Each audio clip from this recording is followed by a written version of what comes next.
Bonsoir et bienvenue dans cette salle qui a été autrefois les Jardins du Graal et qui s'appelle le Paradis du Soleil, pour cette conférence qui est organisée par les Amis d'Hermès.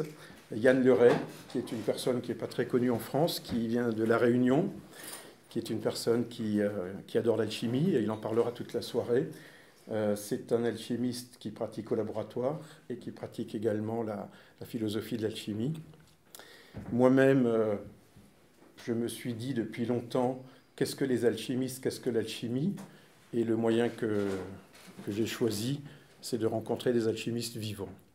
Et donc, lorsque je rencontre des personnes comme Yann ou comme d'autres personnes, eh bien, au lieu de discuter entre nous, l'idée, c'est d'en faire profiter ce que le sujet, toutes les personnes que le sujet intéresse. Alors, comment va se dérouler cette soirée? Nous aurons un impératif. À moins le quart, nous devrons partir très vite. Parce que le propriétaire des lieux veut fermer à clé à 22 heures.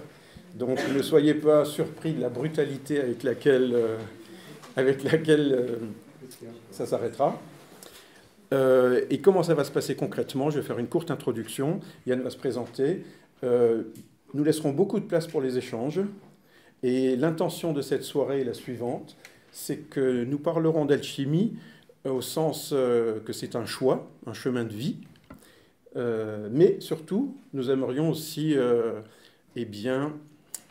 donner l'occasion de distinguer qu'est-ce que l'alchimie, qu'est-ce que la spagyrie, qu'est-ce que la philosophie de l'alchimie, qu'est-ce qu'éventuellement une évolution intérieure de conscience, une initiation ou un développement spirituel ou une voie spirituelle qu'on a tendance à appeler alchimie.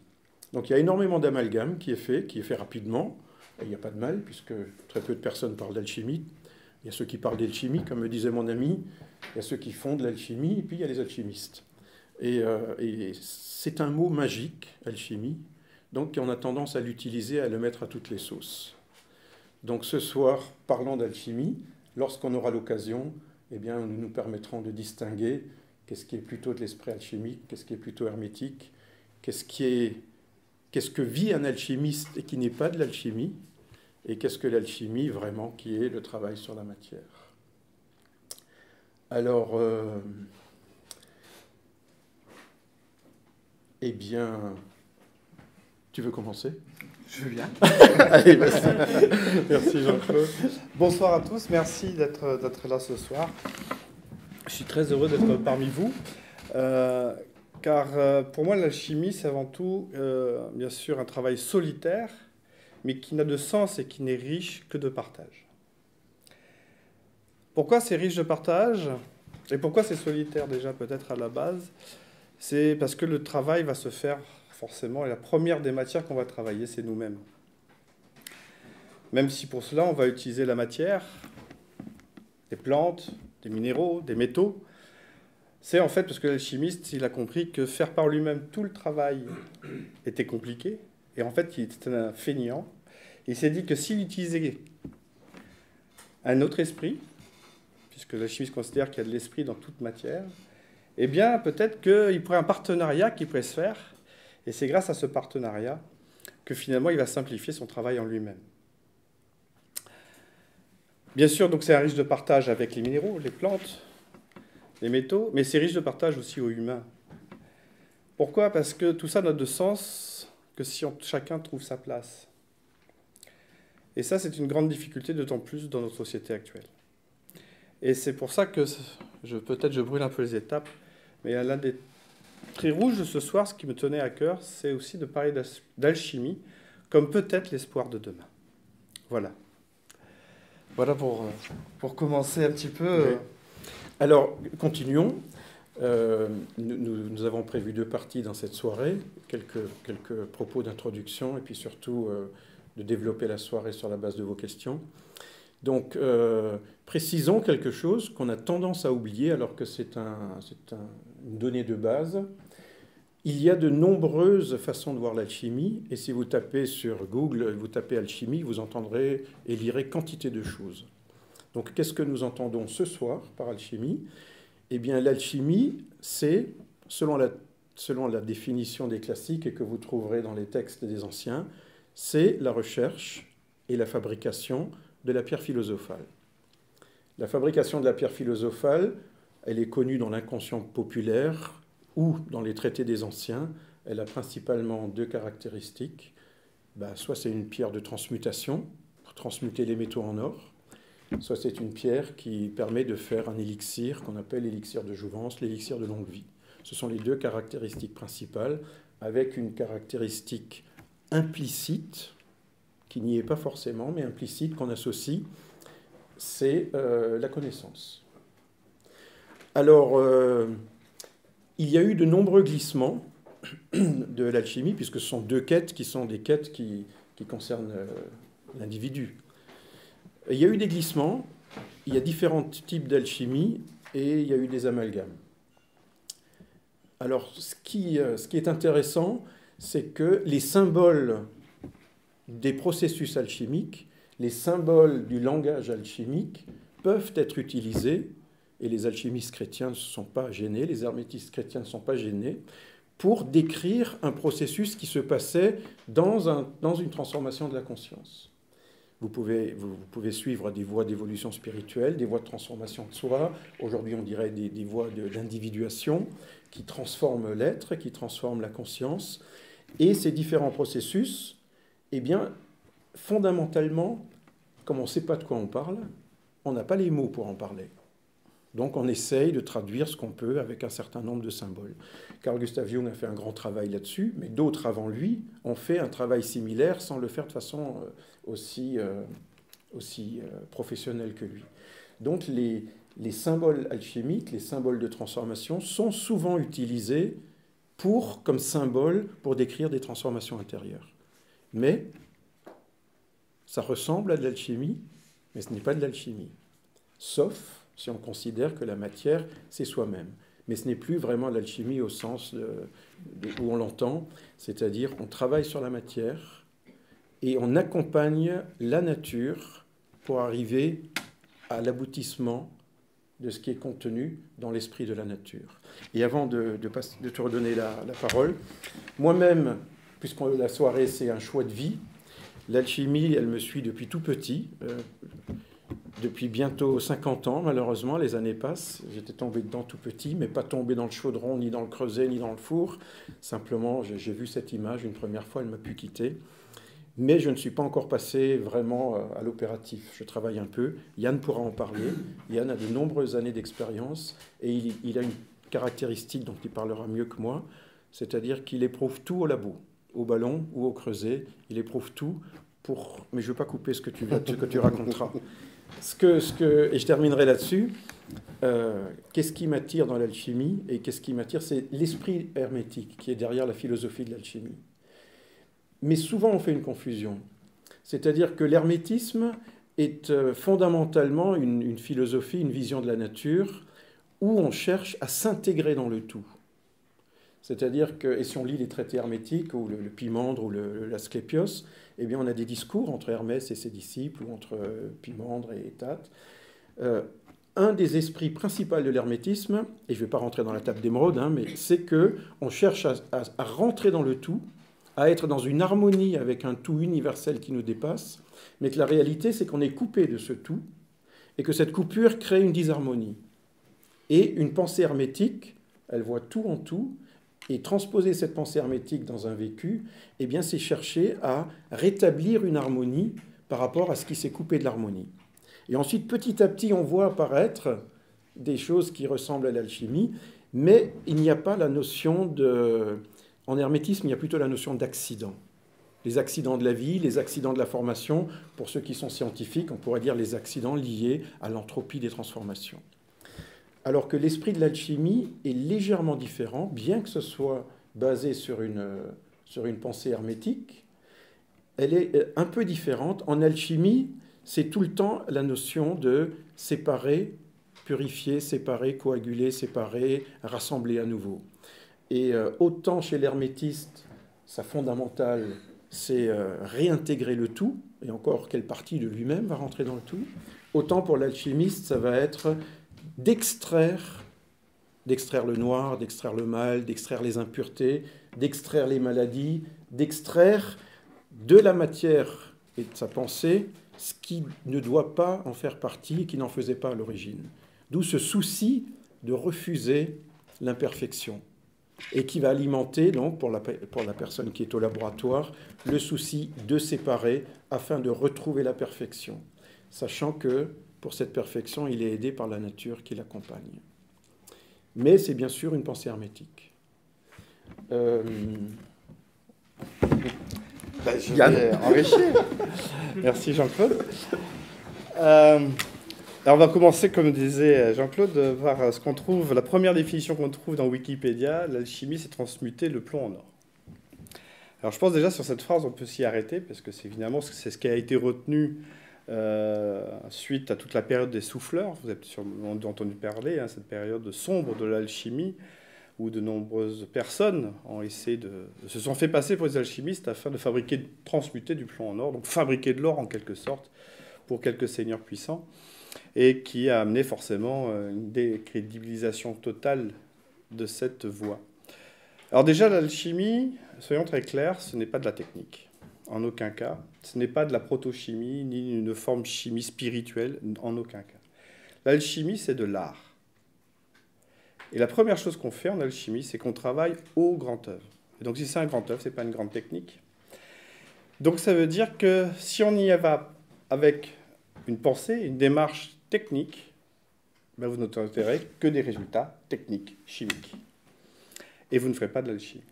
C'est peut-être le premier danger de l'alchimie, c'est d'y aller en attendant des résultats avec des techniques. Si on attend quelque chose, forcément au mieux on aura ce qu'on a attendu. L'alchimie, le but est tout autre. Il est comme une œuvre d'art, il est de s'émerveiller.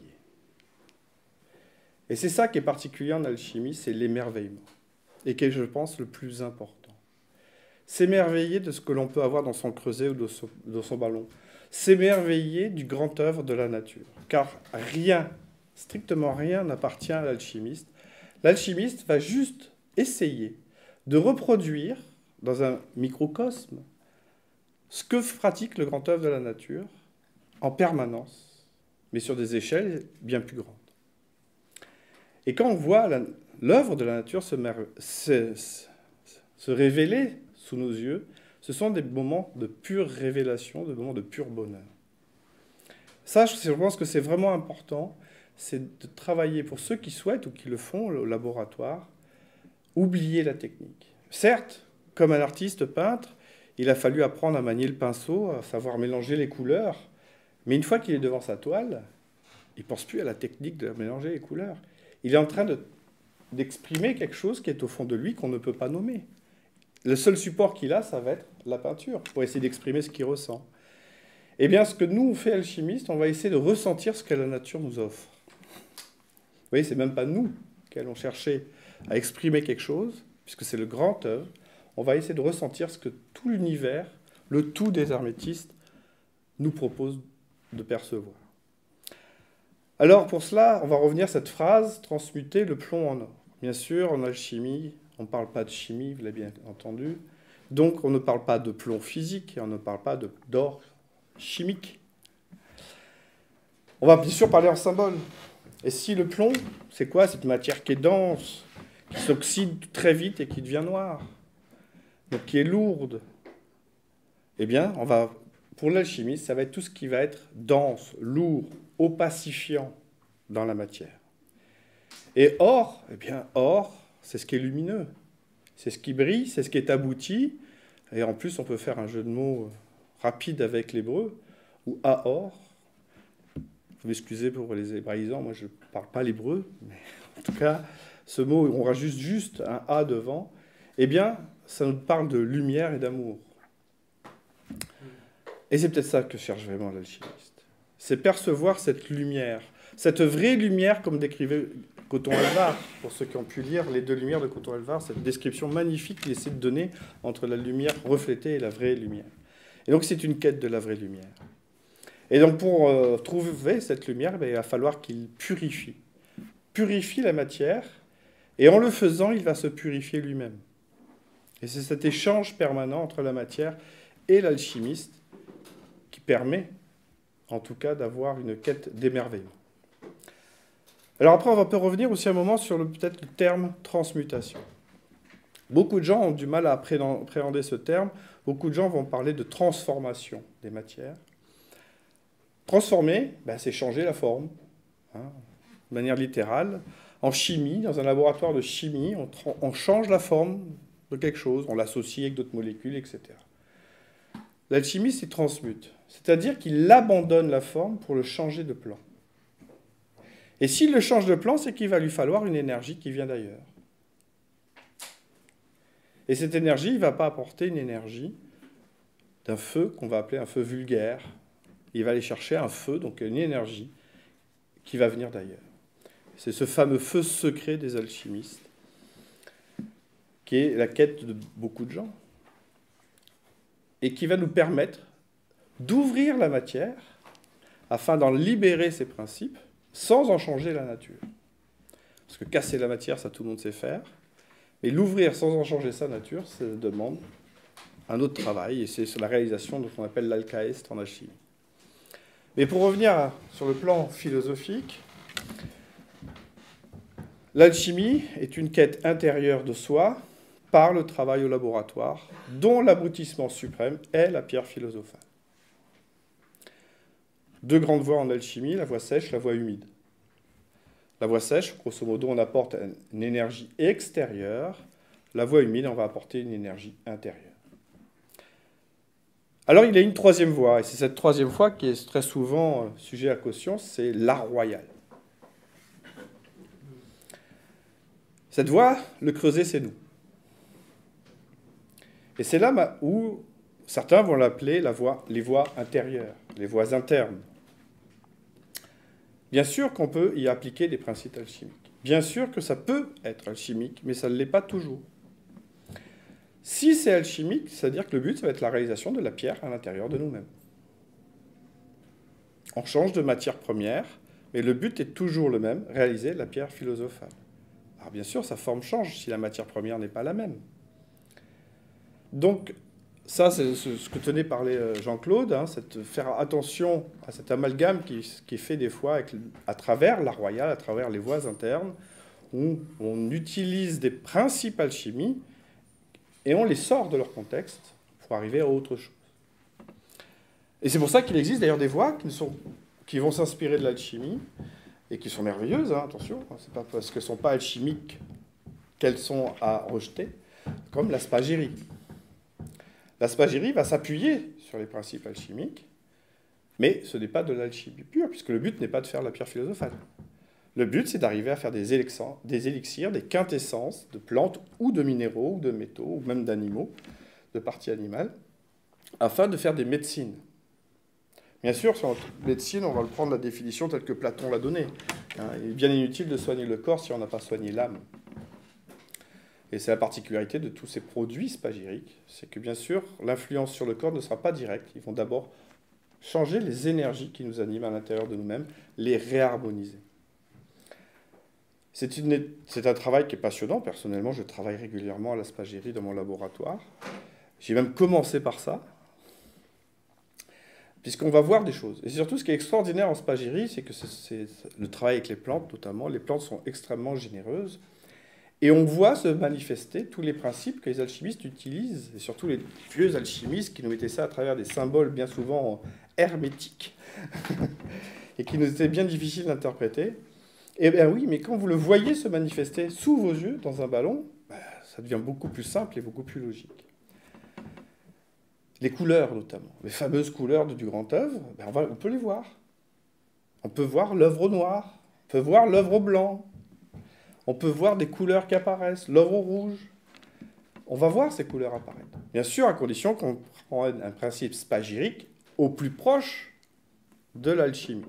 Après, en spagyrie, comme toute voie, ça se fait des branches autant il y a d'artistes qui y travaillent. Mais après, il y a des branches plus ou moins proches, on va dire, de l'alchimie traditionnelle. Alors après, pour revenir à l'alchimie, il faut bien comprendre qu'il existe bien sûr un principe, qui est le grand œuvre de la nature. Il existe des voies pour l'explorer. Mais il y aura autant de réalisation qu'il y aura autant d'alchimistes.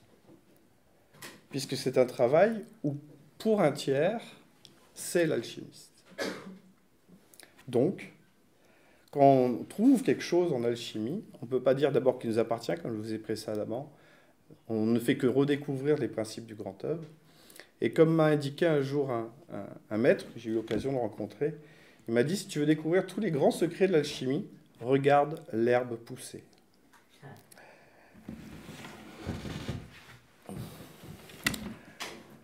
Alors, maintenant, Jean-Claude nous a parlé de l'hermétisme. L'hermétisme, finalement, on a quelques écrits, effectivement, hein, tout le corpus hermeticum, qui nous transmet des enseignements de manière très particulière, hein, parce que c'est toujours un maître et un élève, avec une philosophie sous-jacente, mais aussi des grands principes universels. Et c'est ça qui est très intéressant pour un alchimiste, c'est que ce sont des principes universels. C'est-à-dire, si ça marche sur le plan, on va dire, physiologique, psychologique, des énergies, ben, c'est-à-dire que si ça marche sur tous les plans, ça va peut-être marcher aussi dans la matière pour sa purification. Et surtout, comprendre ce que l'on fait. Parce que sinon, on peut s'y perdre. On peut rentrer dans un labyrinthe et pas en trouver la sortie. Et si on cherche à définir des choses qui sont des voies de garage ou des choses indéfinissables, on peut atteindre la folie. Alors, c'est passionnant et c'est important, à mon sens, de comprendre la cosmogonie dans laquelle on évolue. Et cette cosmogonie, elle est mise à l'épreuve de l'universalité. Et c'est en cela que ça a été ma démarche.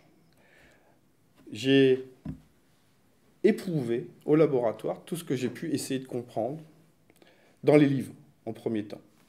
Habitant un peu loin de la métropole, je n'avais pas l'accès à des formateurs, à des stages, ni rien. Et donc, j'ai pris les livres des anciens, et puis au début, j'y comprenais pas grand-chose.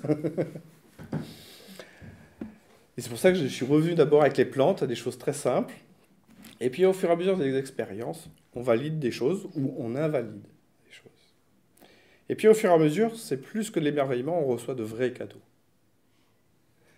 C'est ça qui est extraordinaire avec l'univers et cette énergie de la nature, c'est qu'au fur et à mesure, plus on libère nos pensées, plus on s'en débarrasse, je dirais tout court, puis on arrive au laboratoire en réception, et non pas dans l'acte de faire, plus on reçoit. Et ça, je pense que c'est une notion qui est vraiment très très importante, car c'est vraiment ce qui va nous permettre d'avancer réellement. Il y a une phrase qui, pour moi, résume tout. Elle est dans la tablette d'émeraude. Ce qui est en haut est comme ce qui est en bas, ce qui est en bas est comme ce qui est en haut, pour la réalisation des merveilles d'une seule chose. Je pense que tout est résumé là. Enfin, toute mon expérience, aussi bien dans l'étude et au laboratoire, tout est là. Toutes les clés sont là.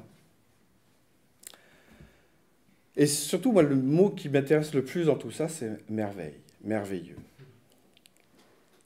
Car c'est vraiment ce cadeau que j'ai reçu. J'ai eu une vie qui était très loin de l'alchimie avant, puisque j'étais militaire, j'étais dans l'armée de l'air, j'étais pilote dans l'armée de l'air, et pendant 17 ans, j'ai fait à peu près toutes les guerres qu'il y a eu sur la planète. Et des horreurs, j'en ai vues. Vous imaginez bien que vous dites 17 années comme ça, on a une immense colère envers l'humanité. Et l'univers étant bien fait, et il n'y a pas de hasard, je suis mort sur une table d'opération. Une opération bénigne, une hernie, un chirurgien m'a raté. Et je suis allé faire un petit tour de l'autre côté. Alors je suis revenu qu'avec des questions, hein. J'ai pas eu tous les secrets de la vie du tout. Mais juste plus la peur de la mort, c'est déjà pas mal quand même. Mais par contre avec plein de questions. Mais surtout un changement dans ma vie à 180 degrés. Mais j'avais pas trouvé l'équilibre ni l'harmonie. Hein. Juste d'un coup, on m'a fait entrevoir qu'il y avait autre chose que tout ça. Et finalement toute cette colère qui m'animait, eh ben, je l'ai utilisée progressivement dans ma recherche. Et à l'heure actuelle, je peux vraiment le dire, cette colère, elle s'est plus qu'apaisé en moi, et même à la limite, c'est transmuté, parce que je tiens vraiment maintenant à cœur d'apporter toutes ces choses merveilleuses que j'ai pu découvrir. En tout cas, je ne peux pas, moi, remplacer le Grand Œuvre Nature, parce que qui suis-je pour le dire cela? Mais en tout cas, donner les outils, redonner l'espoir aux gens que ces merveilles existent, qu'elles sont à la portée de tout le monde, qu'il n'y a pas besoin d'avoir fait 20 ans d'études, de livres. Et on revient finalement à cette phrase de mon maître, si vous connaissez tous les grands secrets, regardez l'herbe pousser. Voilà. Voilà un peu ce que je tenais à dire peut-être par rapport à, avant d'entrer plus peut-être dans le détail ou pas. Peut-être une dernière chose sur l'hermétisme. L'hermétisme, pour moi, s'appuie sur 3 piliers principaux. Le premier pilier, c'est ce qu'on va appeler la science de l'hermétisme. Science, on va bien sûr utiliser ce mot de science, cette définition, plus comme les anciens la donné, c'est-à-dire cette compréhension de l'ensemble de la vie, de la manifestation. Donc on va y retrouver l'astrologie, on va y retrouver tout le symbolisme, on va y retrouver des voies qu'on peut appeler comme la Kabbale pour nommer, même si ce n'est pas la Kabbale en tant que telle, elle ne fait pas partie de l'hermétisme. Enfin, tout ce qui va nous donner les outils de compréhension intellectuelle pour savoir où est-ce qu'on met les pieds, qu'est-ce qu'on fait, qu'est-ce qui est logique, qu'est-ce qui n'est pas logique, etc. Ensuite, on a l'art, comme je vous disais, le grand art, qui est l'alchimie. Et enfin, on a une troisième partie qui est, on va dire, la magie, mais j'irai plus précisément la théurgie.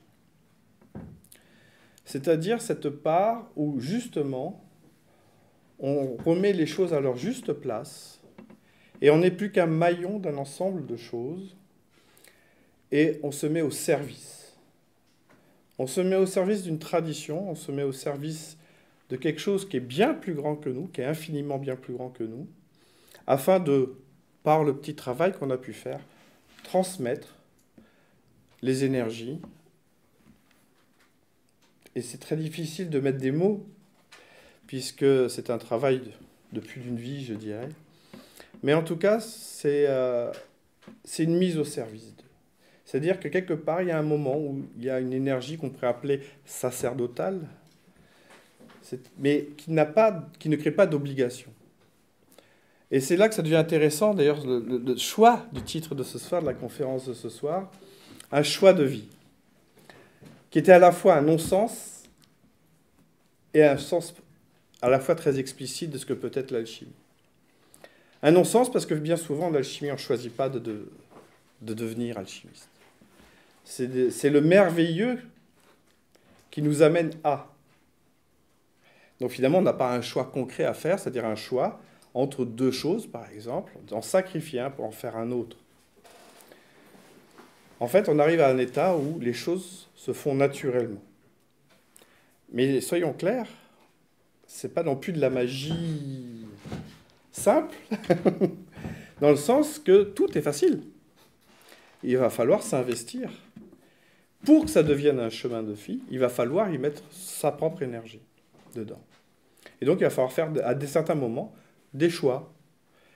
Mais ces choix, on les fait en pleine conscience, parce qu'on est juste à sa bonne place. Et en cela, on revient toujours à cette notion que c'est une voie du merveilleux, et en fait, on va essayer de quitter les ténèbres de nous-mêmes vers un chemin qu'on sait extraordinaire, qu'on atteindra ou pas, à la limite, ce n'est pas notre souci.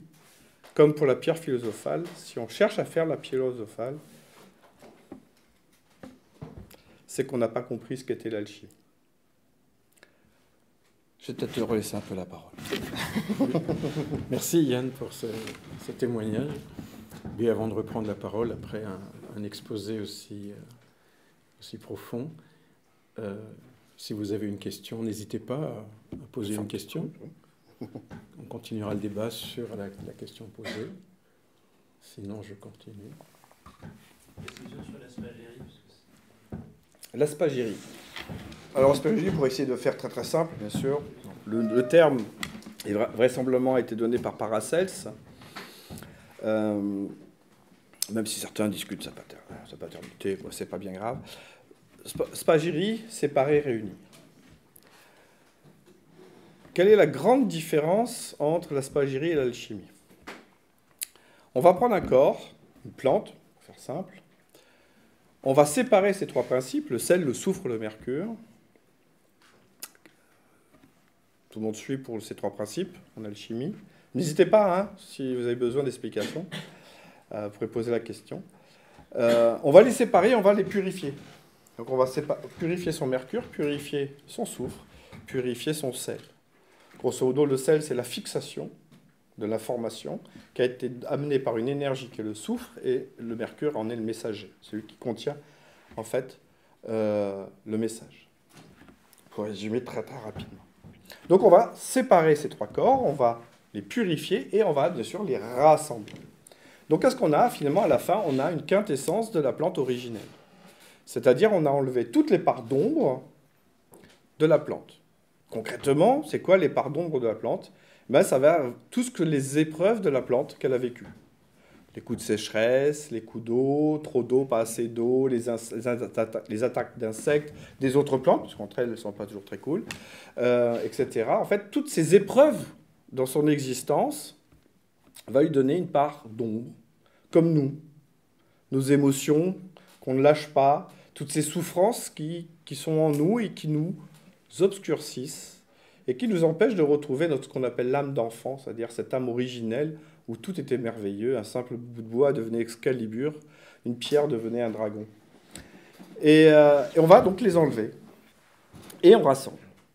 Donc on va rassembler le corps premier de cette plante, avant qu'elle subisse toutes les épreuves. Ainsi, on va récupérer une information la plus pure de la plante. Cette information, ce qui est extraordinaire, comme les plantes sont généreuses, elle nous est bien souvent utile pour nous-mêmes, car nous sommes des êtres bien plus complexes, et qu'on a besoin, un peu comme certains logiciels, un patch de correction de temps en temps, pour revenir faire fonctionner correctement, ou simplement nous réharmoniser, comme un piano, il faut réaccorder chaque corde de temps en temps.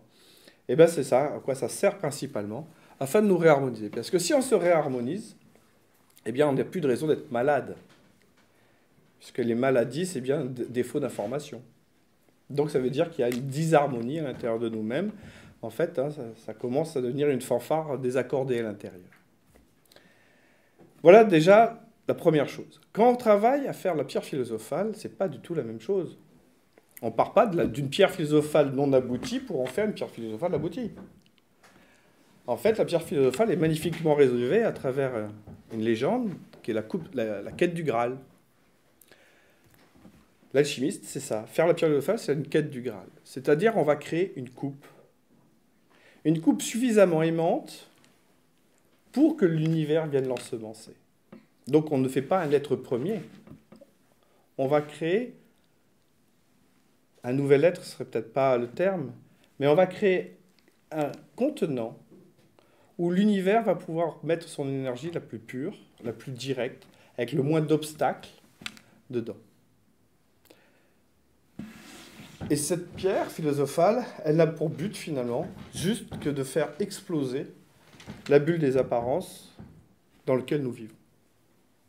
Alors bien sûr, il y a des tas de traditions qui nous en parlent, qu'on l'avale un certain nombre de fois, qu'il se passe des choses, etc. Mais en fait, c'est l'outil le plus ultime que peut posséder un cherchant, car un alchimiste n'est rien d'autre qu'un cherchant, de ce que peut être l'univers. Et à cela, on revient à ce que disait d'ailleurs Platon. Connais-toi toi-même et tu connaîtras l'univers et les dieux. Et peut-être que se connaître en soi-même vraiment, connaître notre être premier, il va falloir un outil tellement performant pour faire disparaître, dissiper ces bulles des apparences, et cet outil s'appelle la pierre philosophale. Et peut-être de découvrir ce que les Hébreux appellent l'Adam Kadmon, notre être premier, notre vibration originelle, dépourvue de toutes les enveloppes qui ont pu exister, par nos souffrances, bien sûr, vous en parlez, mais aussi par les principes de la manifestation. C'est pour ça qu'on va parler de ces 7 métaux alchimiques, ces 7 étapes de la manifestation dans la Kabbale, etc. On retrouve toute une logique qui nous permet de le faire. Donc la grande différence entre la spagyrie et l'alchimie est là. Hein, c'est vraiment, en spagyrie, on ne crée rien. On purifie un corps déjà existant. La pierre philosophale, c'est quelque chose de nouveau. C'est quelque chose qui est extraordinaire. C'est juste la lumière, la vraie lumière qui se manifeste directement dans notre monde. Voilà déjà un petit peu pour cette question. J'espère avoir répondu. Voilà. Moi, je vais essayer d'être claire parce que c'est vrai que c'est pas facile. Je voulais vous demander, est-ce que l'alchimie, on l'a fait uniquement dans un laboratoire ou est-ce que la chimie, ça peut être autre chose aussi? Parce que vous parlez beaucoup de merveilleux, d'énergie, de lumière, de pureté, d'état de conscience. Est-ce que, et surtout, vous étiez enfin, aviateur on est pour toute sa vie, est-ce que justement, en volant, je ne parle pas quand vous étiez en guerre, et encore, il n'y avait pas eu à certains moments, justement, cette lumière, cette énergie, cet état de conscience complètement différent quand on est entre la mer, le ciel. Alors, bon, pour vous dire que je suis aviatrice aussi, et donc c'est pour ça que je me permets, bon, peut-être que je suis complètement à côté en vous posant cette question, mais c'est pour ça que je vous demande, est-ce que l'alchimie c'est obligatoirement dans un laboratoire ou est-ce que ça peut être dans le laboratoire de l'univers? C'est-à-dire parce que quand on a le ciel, la lumière, la mer, tous les éléments... Non, mais c'est vous avez fait très très bien. Alors bien sûr, tout le monde peut vivre des choses extraordinaires dans sa vie, quel que soit l'endroit où on le fait. Finalement, ça doit être l'énergie dans laquelle on est, l'amour qu'on porte pour son travail, qui va nous permettre d'avoir vivre des moments merveilleux. Après, il est évident que les grands espaces, on sait très bien que, première fois pour ceux qui ont eu l'occasion, et je vous souhaite de le vivre, de vivre un coucher de soleil ou un lever de soleil, par exemple, sur une dune au milieu du Sahara ou au milieu de la mer, c'est des moments vraiment extraordinaires. C'est des moments où, justement, l'espace-temps s'arrête. On est juste là à s'émerveiller. On a un chef-d'œuvre de la nature devant nous. C'est vrai qu'en aviation, on a des fois plus l'occasion de pouvoir profiter des merveilles de la nature, mais on n'a pas besoin d'un avion. On peut le faire avec bien d'autres choses. C'est un espace de liberté quelque part, l'aviation, même si c'est très réglementé. Alors maintenant, est-ce qu'on peut faire de l'alchimie en dehors du laboratoire? Alors j'aurais deux réponses. Oui, dans l'absolu, et je dirais presque non dans la pratique. Mais ça, c'est mon expérience. C'est pour ça que je ne peux faire qu'autrement que d'exprimer des doutes. Suite à ma NDE, comme on dit, la première recherche a été une recherche mentale. Une quête de sens, une quête de philosophie, une quête où je puisse comprendre tout ce qui s'est passé. Donc je me suis nourri de livres, je me suis nourri de tas de choses, mais qui étaient des nourritures mentales. Le problème de ces nourritures mentales, c'est qu'elles nous bloquent dans le mental en même temps. C'est-à-dire qu'après, on a une démarche de technicien, finalement, de la philosophie. Alors c'est bien, parce qu'il en faut, hein, il faut quand même faut nourrir le mental pour pouvoir avoir des briques, hein, parce que sinon, on ne va pas pouvoir aller bien loin. Mais ce n'est pas le plus important. Ce qui va se passer au laboratoire, c'est qu'il y a des moments où on va lâcher le mental. Et c'est à cet instant, c'est quand on lâche le mental, que là se passent des choses extraordinaires. Le Dalai Lama disait une petite phrase que j'aime beaucoup. La quête de l'éveil fait 40 cm, de la tête au cœur. Eh bien, je crois que vraiment, c'est ça le laboratoire. C'est faire ces 40 cm. C'est-à-dire de travailler dans la matière, où on abandonne le mental. Là, on rentre dans le cœur, et comme disait Saint-Exupéry, on ne voit bien qu'avec les yeux du cœur. Et c'est, en mon sens, le vrai travail alchimique, il est là. Parce qu'on est tous comme saint Thomas, hein, on a besoin de toucher, on a besoin de percevoir, on a besoin de ressentir en nous les choses. Parce qu'après, on a vite tendance à se créer des illusions, sinon. On est des êtres complexes au niveau de la structure mentale. Jung en parlait parfaitement, les illusions de l'initié. On peut se créer des voies d'illumination. En fait, on se les crée tout seul. Mais elles ne nous amènent pas à la vraie illumination. Donc l'opérativité, à mon sens, au laboratoire est quasiment indispensable. Alors, je ne dis pas que c'est le cas pour tout le monde. Déjà, on a des gens, on sait, ils n'ont pas eu besoin du laboratoire pour arriver à laisser passer cette lumière en eux. D'ailleurs, on leur a donné un nom, ça s'appelle des prophètes. C'est des gens, bien souvent, qui... D'ailleurs, ils n'avaient aucun souci. Ils étaient allongés sous un olivier à garder des moutons. Ils n'avaient aucun problème existentiel. Et puis, pof, ça leur tombe dessus. C'est très réducteur. Mais... Et nous, on va apprendre à garder des moutons et être sous l'olivier par le travail au laboratoire. Donc finalement, on est un peu jaloux des prophètes, mais on n'en est pas.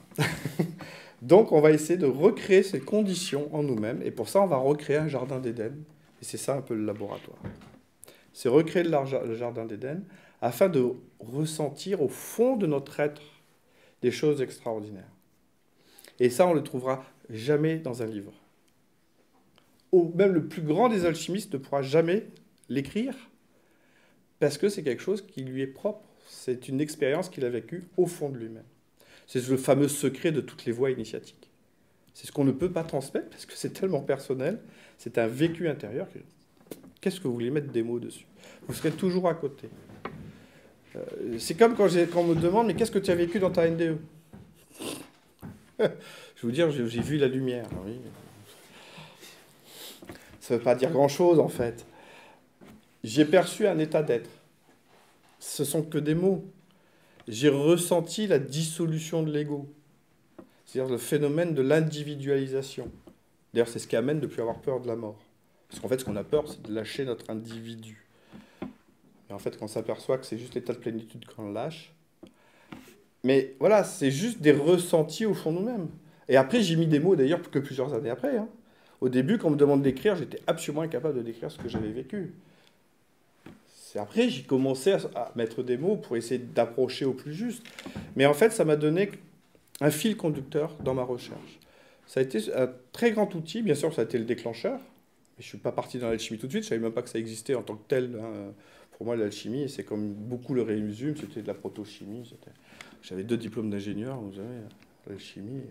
Au départ, c'était pas ma tasse de thé. Mais il a fallu que je me dissoude dans cette tasse de thé, justement, pour que ça le devienne. Et d'écrire des choses qui sont plus profondes de notre être sont impossibles. Et le laboratoire nous permet ça, vraiment d'une manière extraordinaire.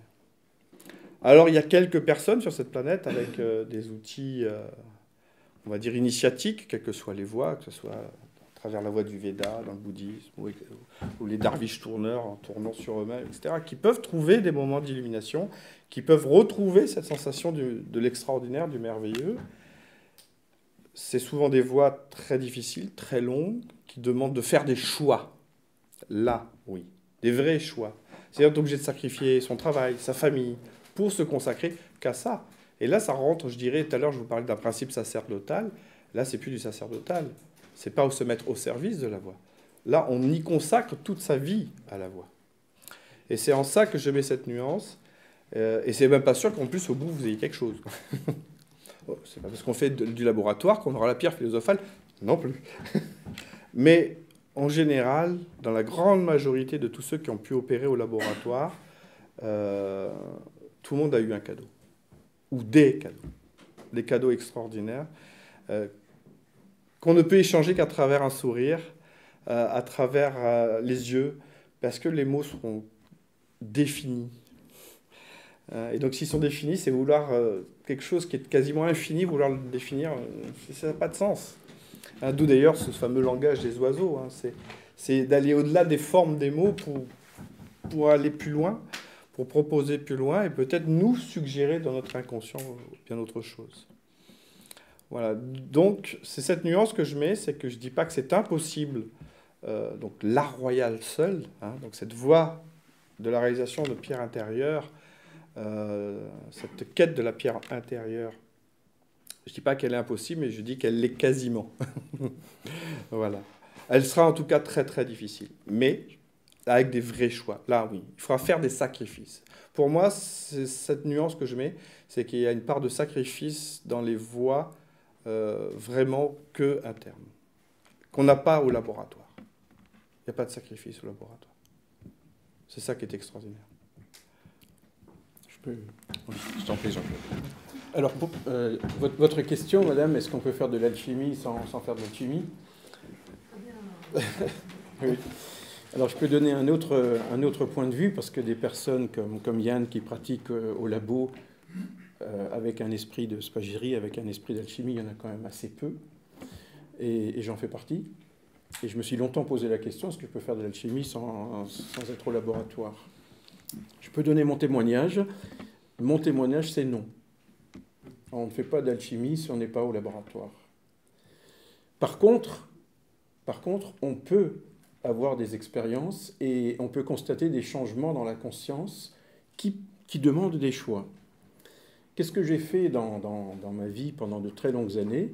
J'ai lu les traités hermétiques, j'ai lu beaucoup Paracels, j'ai lu quelques classiques, quelques livres de Flamel, quelques livres de Basil Valentin, quelques livres des Anglais. J'ai lu. Et à une période de ma vie, quand j'avais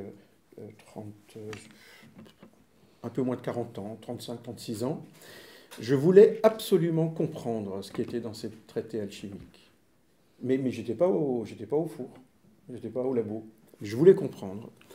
Et j'ai lu, et il m'est arrivé un moment, j'en ai parlé peut-être à d'autres occasions, il m'est arrivé un moment où je sentais quasiment de la nausée. C'est-à-dire je ne pouvais plus gober une phrase d'alchimie, alors que j'adore ça, les symboles, l'hermétisme, cette façon de penser. Et plus tard, j'ai compris que c'était similaire à ce que certains textes décrivent comme étant un passage au noir. Et ce passage au noir, c'est-à-dire une chaotisation. Les alchimistes qui pratiquent, les spagyristes surtout, eh bien, parlent d'une phase où la structure, la forme disparaît, qu'on appelle parfois, à juste ou pas juste titre, l'œuvre au noir, où il y a chaotisation, disparition de la forme, disparition de ce que ça semblait être. Et à ce moment-là, m'ont dit des alchimistes, ce qui se passe à ce moment-là, c'est que l'énergie qui donnait la manifestation précédente, elle redevient disponible puisque l'autre est en train de disparaître. Et l'idée, c'est de la capter à ce moment-là. Mais qu'est-ce qui s'est passé chez moi? C'était pas ça. Mais j'utilise ce symbole chez moi. Qu'est-ce qui s'était passé dans mon cerveau ou dans mon entendement? Eh bien, il y avait une chaotisation. Je ne comprenais plus rien. Ce que je pensais avoir compris de l'alchimie ou de l'hermétisme, je ne comprenais plus rien. Et ça a duré quelques jours. J'ai l'impression que c'est moins d'une semaine. C'est peut-être plus, mes souvenirs. Mais ça a duré un certain temps. Mais pas long. Et un matin, je me réveille et j'avais l'impression que mon cerveau s'était connecté autrement. Et s'étant connecté autrement, les choses sont devenues claires. Mais pas claires parce que je les avais comprises. Elles m'étaient devenues claires parce que je les voyais, je les captais autrement. Et je me suis dit, c'est peut-être similaire à ce que certaines personnes, lorsqu'elles utilisent le langage alchimique pour témoigner de transformation de la conscience, appellent le début de l'œuvre au blanc. C'est-à-dire que soudain apparaît quelque chose qui est plus clair, qui est plus clair. Et je peux témoigner de ça. Et lorsque je relis les textes hermétiques, ensuite, bon, la vie a fait que j'avais des familles, un métier, on oublie. Mais lorsque je me suis remis à ces textes hermétiques, je me suis rendu compte de la chose suivante. Pour ma part, je ne veux pas dire que c'est universel, mais pour ma part, il faut une dose de pensée qui n'est pas cartésienne. Il y a des choses qui se passent, c'est cartésien, c'est-à-dire c'est logique, on commence par quelque chose, on fait autre chose après, si on le fait à l'envers, ça ne marche pas, etc.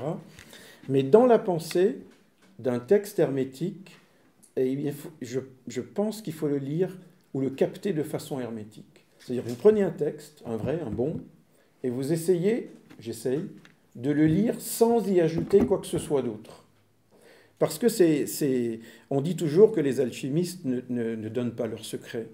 Mais c'est archi faux. Ils les ont donnés dans leur traité. Ils les ont donnés dans leur traité. Encore faut-il pouvoir les lire. Et pouvoir les lire, c'est une façon un peu particulière, où il faut un cerveau, ou une façon de regarder un peu différente. Certains diront qu'il faut une lumière qui s'est allumée dans la conscience. Et c'est comme si, dans chaque phrase, dans chaque étape qui est décrite, il fallait avoir compris l'intégralité. Donc il faut avoir compris l'intégralité du traité pour comprendre chaque phrase. Mais pour comprendre l'intégralité, il faut comprendre chaque phrase, et pour comprendre chaque phrase, il faut comprendre l'intégralité. Et on est typiquement dans un processus hermétique. C'est-à-dire les choses ne sont pas séparées. Et ça, on ne l'apprend pas avec une pensée analytique. Un jour, on se réveille, et le cerveau, les synapses, ils ont fait le lien. Et c'est quelque chose qui est proche de la pensée créative, de la pensée créatrice. Et en ce sens, eh bien, ça n'est toujours pas de l'alchimie. C'est plutôt une façon hermétique d'écrire. Et donc, les vrais traités, enfin les traités hermétiques qui parlent de l'œuvre, ils donnent pratiquement tout. Et j'ai fait une deuxième expérience qui n'était toujours pas au labo. J'ai pris un traité que je pensais être un traité d'alchimie, qui n'en était pas, mais qui était écrite de la même façon, qui était écrite de façon hermétique. Et je me suis dit, et puis en dessous, dans le livre, il y avait marqué cette équation ou cette pas une équation, cette énigme a été résolue par Leibniz. Alors je me suis dit, résolue par Leibniz, c'était un bon mathématicien, un bon philosophe, je vais m'y mettre. Et donc j'ai relu l'énigme, bien sûr sous forme analytique. Et lorsque je résolvais l'énigme, je tombais presque sur la solution. Presque. Et lorsque je l'avais sous les yeux, je la devinais. Mais ça n'était pas la solution. Et puis à un moment donné, et je ne suis pas allé me coucher sans l'avoir trouvé. Et à un moment donné, dans l'équation, il y avait dit, et mon premier a la même valeur que mon dernier. Oui, c'est celle-là. Et mon premier a la même valeur que le dernier. En pensée analytique, c'est deux choses qui ont la même valeur. En pensée hermétique, c'est la même chose. Et du coup, les équations changent. Et en intégrant cet élément qui n'était pas écrit, mais qui a germé dans ma conscience, ou qui m'a été communiqué par cette façon de penser, par le livre, par l'énigme elle-même, eh bien l'énigme s'est résolue entièrement. C'est-à-dire l'énigme était entièrement résolue, qui correspondait exactement à celle que je devinais, mais qui n'était pas juste, et plus est, et c'était ça la beauté du truc, et plus est, une fois qu'on l'a, on se rend compte qu'elle était donnée dès le début, qu'il n'y avait ni besoin d'analytique, ni besoin de symbolique. Et j'ai compris bien plus tard que la lecture des traités alchimiques se faisait comme ça. Et j'imagine, et je l'expérimenterai bientôt, que la personne qui travaille au labo a cette forme de conscience. Observant la matière qui travaille, observant les œuvres de la nature qui sont en train de se passer dans les opérations, qui ont quand même un certain degré, on ne fait pas n'importe quoi, n'importe comment, eh bien je pense que l'alchimie se transmet par les traités hermétiques, par les traités alchimiques, qui sont écrits de façon hermétique et qu'il faut lire de façon hermétique, et même cette façon hermétique de lire finit par donner la technique.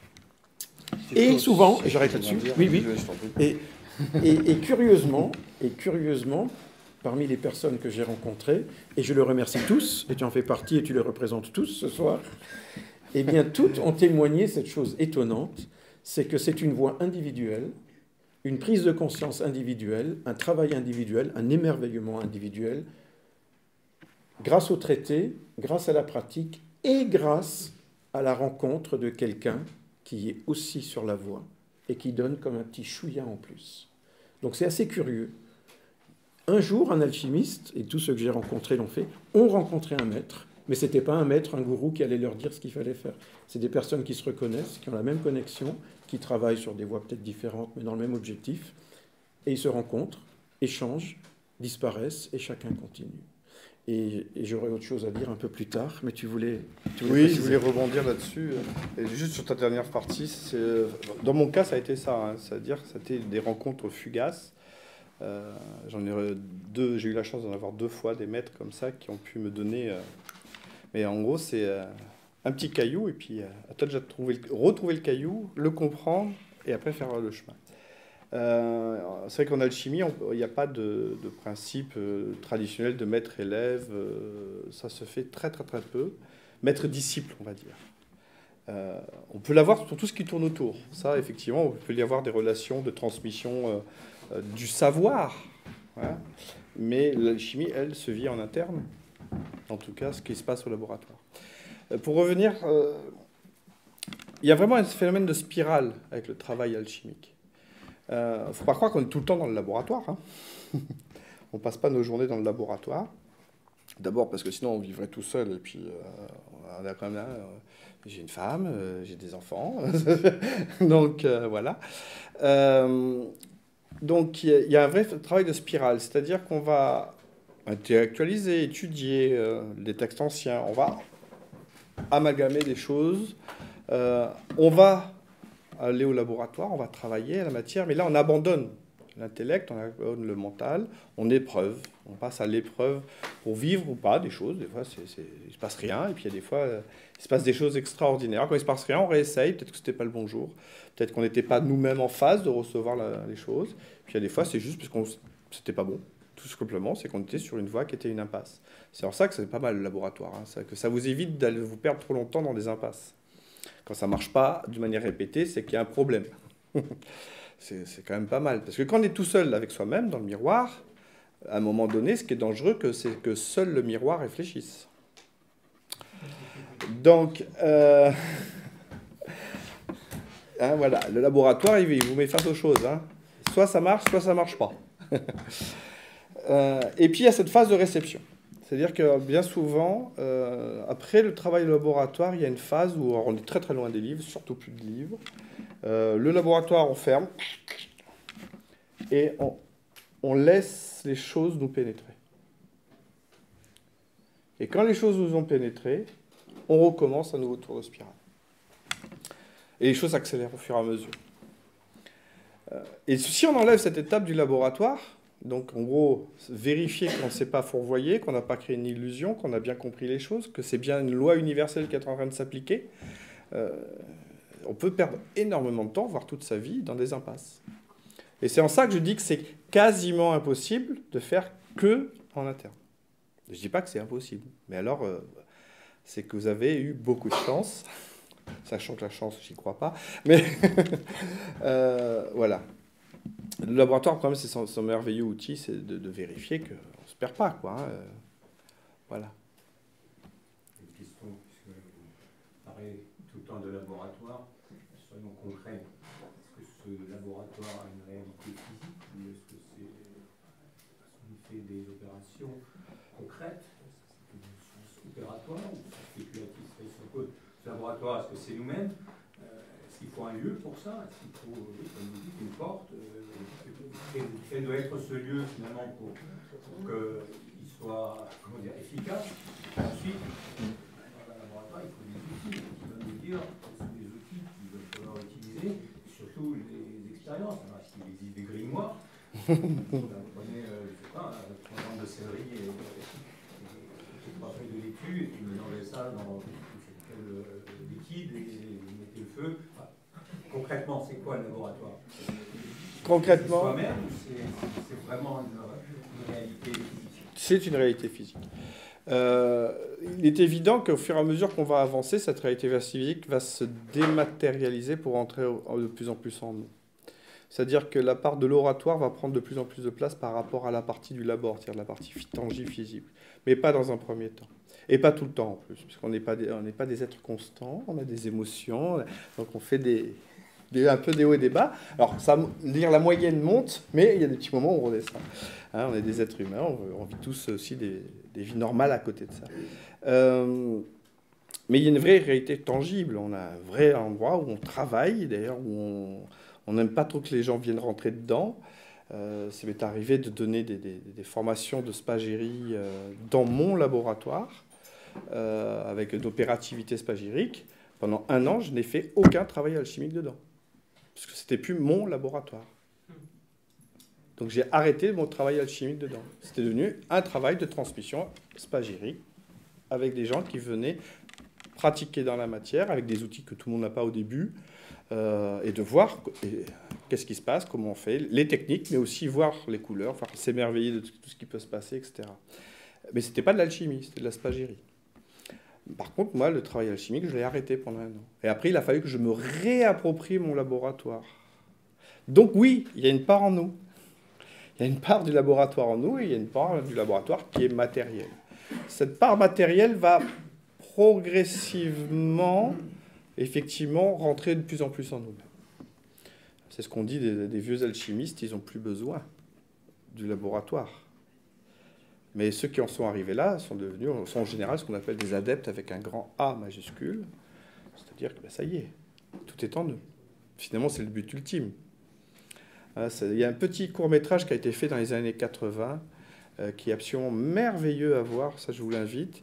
C'est La Rose de Paracels. Pour ceux qui ont eu la chance de la voir, je l'ai mis sur le blog, il doit être dans les premières publications du blog.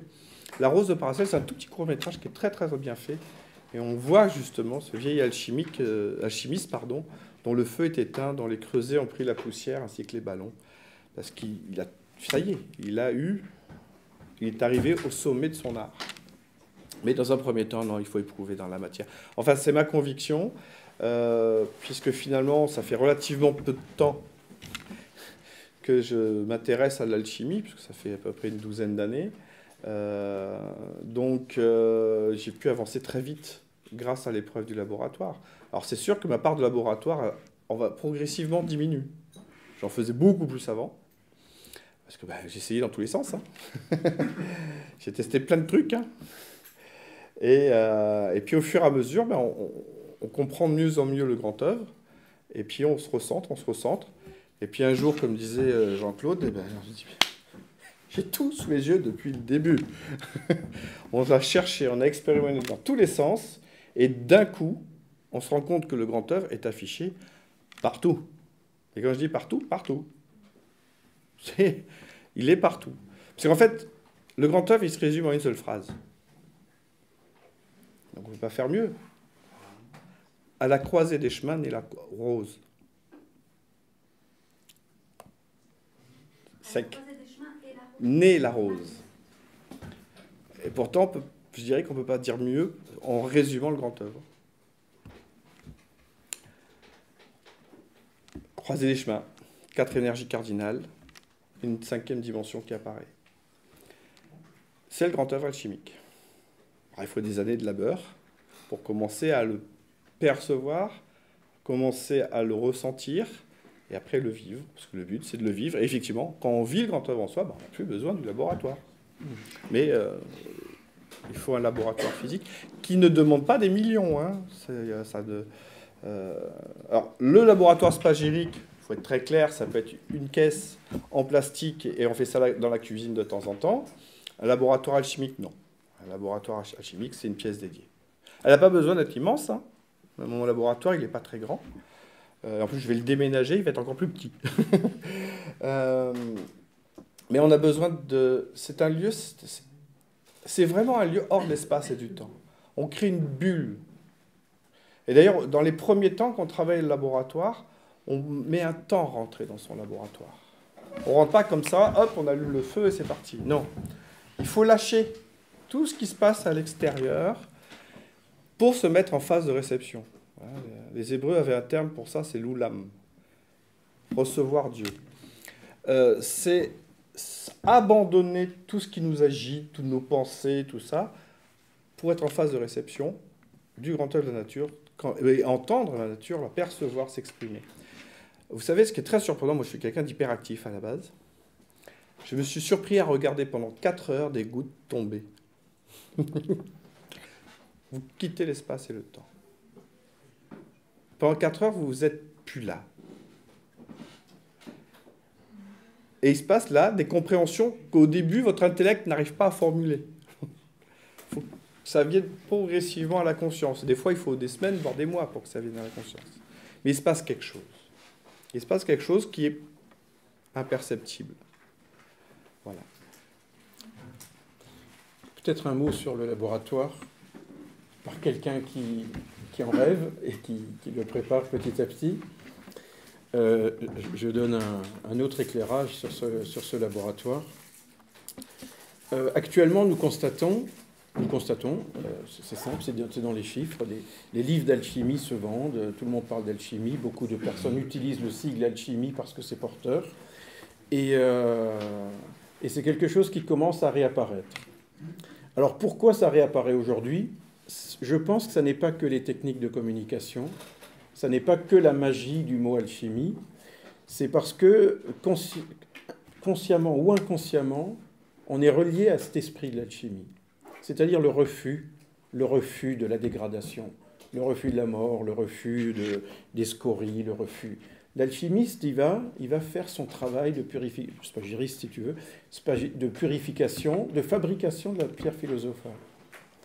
Ce besoin est en train de renaître, je pense, au moins dans mon regard, au moins sa philosophie, dans la société dans laquelle on vit.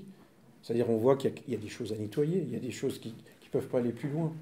Mais il y a autre chose aussi, et je déplore ça beaucoup, je m'étais fait prendre au piège aussi, c'est qu'en fait, avec l'évolution de la pensée positiviste, matérialiste, avec l'évolution de la technologie, avec l'évolution des logiciels, avec l'évolution de ce qui va venir bientôt, la robotique, la cobotique, etc., les systèmes experts, eh bien, on enlève à l'homme tout ce qu'il... et à la femme, l'homme au sens large, neutre, on emmène à l'homme et à la femme tout ce qu'il peut faire. C'est-à-dire qu'on lui enlève toute son âme. D'abord, on met les efforts dans une machine, ensuite on met les décisions dans une machine, ensuite on met le système expert, la connaissance dans une machine. Et qu'est-ce qui reste après de l'homme ? Plus rien. C'est peut-être le paradis. Peut-être.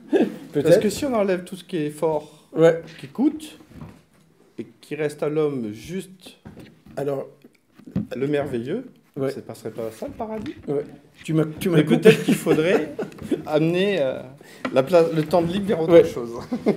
Alors c'est l'alchimiste qui a parlé parce qu'il a tout de suite ressenti tu as tout de suite ressenti ce qui est en train de naître dans ma conscience. Mais je pense que si vous hésitez, monsieur, vous dites est-ce que je vais me faire un labo ou pas, moi je dirais faites-le. Faites-le parce que qu'est-ce qui se passe dans un laboratoire d'alchimiste ? Qu'est-ce qui va se passer dans ce laboratoire ? Vous allez devoir travailler dans des choses que vous n'avez jamais faites. Vous n'avez aucun bouquin qui va vous dire exactement ce qu'il faut faire. Vous allez observer, vous allez prendre les bouquins, essayer de comprendre. Et en fait, vous allez reprendre une part active à l'œuvre. Rien que ça, de reprendre une part active à l'œuvre. C'est de réfléchir par soi-même, pratiquer par vous-même, se planter, se corriger par vous-même, rencontrer des personnes et poser des vraies questions par vous-même, émerveiller, voir la matière qui disparaît ou l'expérience qui flanche par vous-même. Et c'est en fait une réappropriation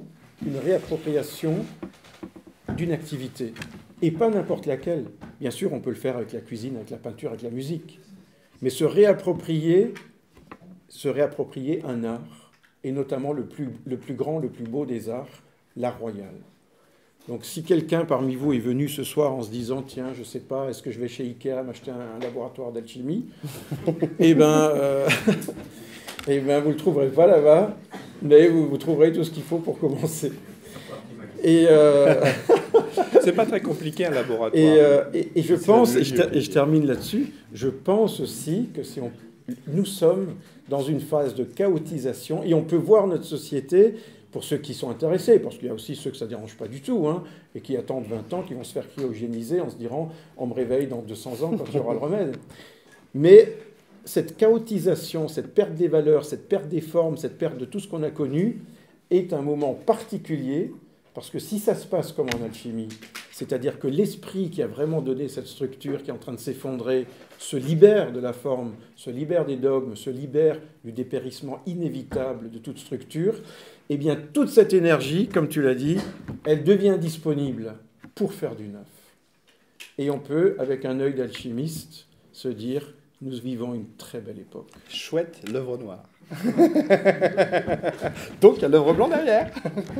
Qu'elle soit ensuite au laboratoire ou dans votre vie, c'est... Ouais. Derrière ma question, il y avait une question, c'était de savoir si finalement ce laboratoire, on le construit soi-même, c'est-à-dire que c'est une œuvre totalement personnelle, on demande une question et on se demande juste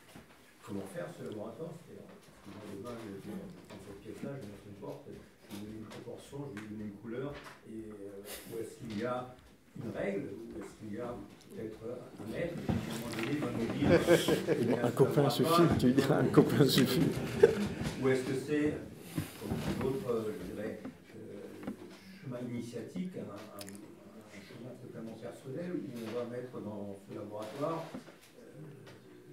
ce qu'on pense devoir y avoir? Alors, c'est une réponse qui...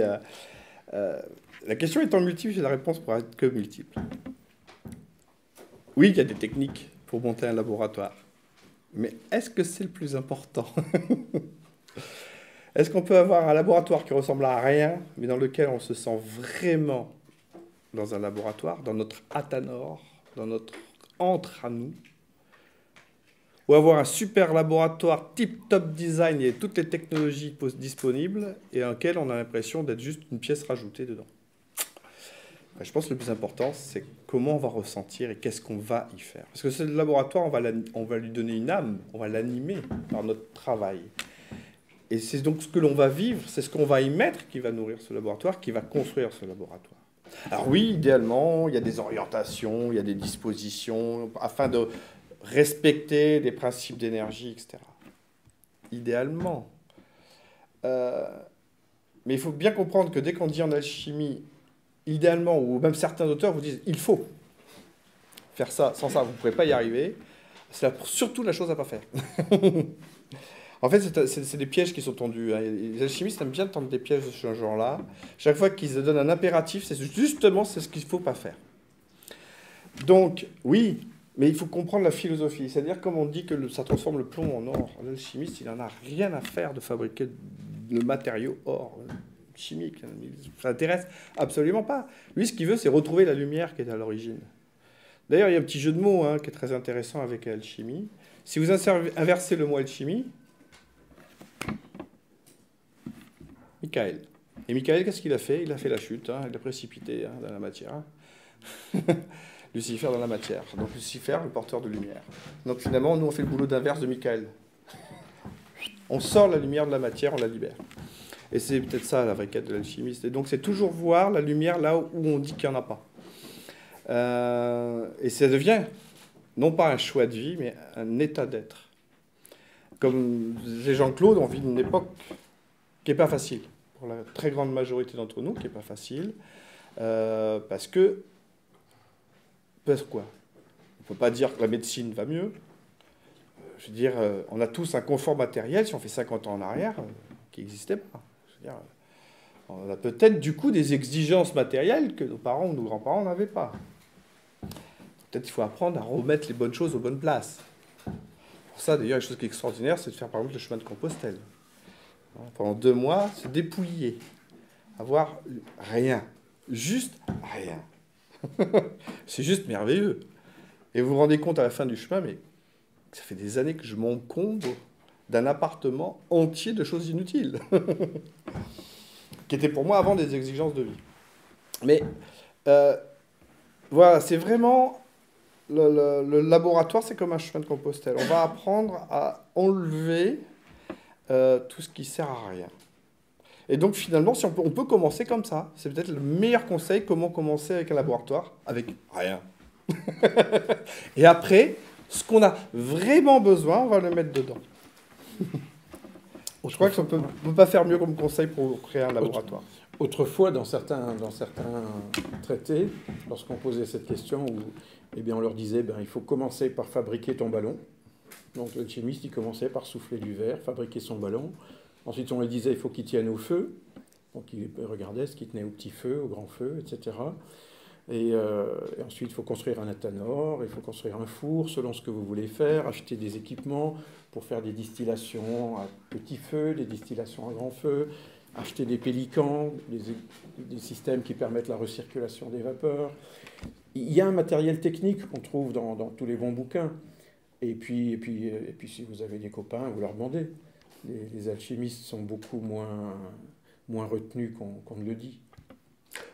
Il y a des choses qui n'existent pas dans le commerce. Ils sont tous prêts il y a des fours à fabriquer, mais si vous voulez vraiment fabriquer un four de fusion qui monte à 800, 1000 ou 1000 degrés, soit vous regardez ça, vous adressez un potier, Ou vous demandez à quelqu'un qui pratique, des plans existent, et ils vous diront comment les acheter, quel type de briques réfractaires acheter, qu'est-ce que vous voulez. Puis ensuite, j'ai vu des fours extrêmement beaux. C'est pas forcément le four carré avec les lances à gaz qui chauffent, des fours ronds avec des choses très belles, parce que pour cette personne en particulier, elle pensait que c'était important que les formes participent au travail. Pour lui, par exemple, on parle souvent en alchimie des feux secrets. Le feu secret, ça a un sens bien particulier en alchimie, lorsqu'on mélange un certain nombre de produits. Mais le feu secret, ça pas forcément ça non plus. Le feu secret, c'est pour un certain type d'alchimiste, notamment ceux des philosophes de la nature, eh bien le feu secret, ça peut être autre chose. Ça peut être des formes particulières qui engendrent quelque chose par les ondes de forme. Le feu secret, ça peut être autre chose. Donc pour cette personne, il voulait lui-même donner une forme particulière à son four. Et il est très beau. Je l'ai vu en photo, il est très beau. Il marche et en plus il est beau. En plus, tout le monde ne prend pas la voie sèche. Hein. Oui. La voie humide, ça ne demande pas beaucoup de choses. On La voie avait- sèche, c'est vrai que ça demande un peu plus Ouais. d'équipement. On avait une question. Oui, en fait, c'est une question simple et en même temps très compliquée, parce que je vous écoutais parler et je me disais, voilà, qu'est-ce que la matière pour l'alchimie? Parce qu'en fait, pour l'alchimiste, parce que la matière, c'est par la connaissance, par l'observation de cette matière, l'alchimiste va apprendre à se connaître lui-même, donc c'est une source de connaissance. La matière, c'est une énergie, puisque d'après ce que vous dites, il interagit aussi. Il n'y a pas que c'est dans cette interaction, parce que moi ce qui m'intéresse c'est la transformation intérieure, donc la matière est le support à la transformation intérieure pour l'alchimiste quand il œuvre. Donc dans cette transfert d'énergie, c'est entre le haut, l'alchimiste, la matière. Est-ce que finalement en fait la matière c'est pas comme d'autres supports, la porte qui donne l'accès? Alors, effectivement, l'alchimiste considère que dans les trois règnes, le principe de la vie existe. Minéral, végétal et animal. Donc au sein d'une pierre, on considère que nous, une pierre est animée aussi. Pas du tout de la même manière que nous. C'est pour ça que, bon, après, je suis désolé, mais parler à sa pierre, c'est bien, mais elle va répondre à son rythme. Dans 2 ou 3 millions d'années. Mais, non, ça c'est de l'humour, il ne faut pas prendre de manière littérale, mais il ne faut pas tout ramener à nous-mêmes.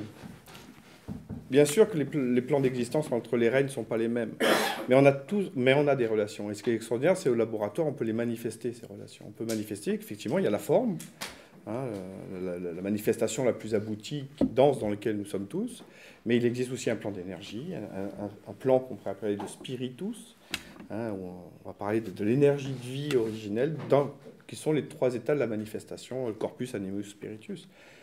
Après, au-dessus, il y a encore autre chose, mais après, c'est de l'incréé, donc finalement, on ne peut pas y faire grand-chose, parce que nous sommes dans le créé, nous sommes incarnés, donc on est bien enfermés en bas, mais on peut travailler à purifier ces 3 plans.